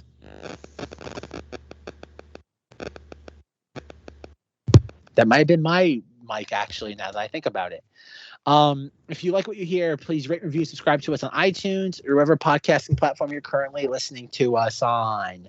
Thank you to An Insperiority Complex for providing our theme song. Check out the show notes to hear more from them. If you want to hear more from me, Zach, check out me on the Cinemoddities podcast, as we are in the tail end of the 2001 Fort year. I have no idea what movie we'll be currently talking about this week, but maybe we'll be talking about the others. I am not entirely sure, but as Chris can tell you, the Princess Diaries episode was an episode to die for. Wink, wink, nudge, nudge. But when you're not listening to us on Knights of Vader, where can people find you, Chris? Yeah, you can find me at the Chris Porteous on Instagram and the KOV podcast Instagram. And, don't be too hard on yourself with the Fort year. Like, you guys started out that Planet of the Apes episode implying that you didn't like the movie, but then what I heard was pretty much just like what was so great about it the whole time. Sure. All right, Mr. Yazzo, when you're not quietly listening to Chris and I yell about Attack of the Clones promo merchandise, what are you up to? You can find me out on eBay. Movie is Vault 12601. Some vintage toys, collectibles, and even some Star Wars goodies. 1, 2. Cool beans. Alrighty, folks. Good night, but not goodbye. And as always, remember Alderaan, down with the Empire.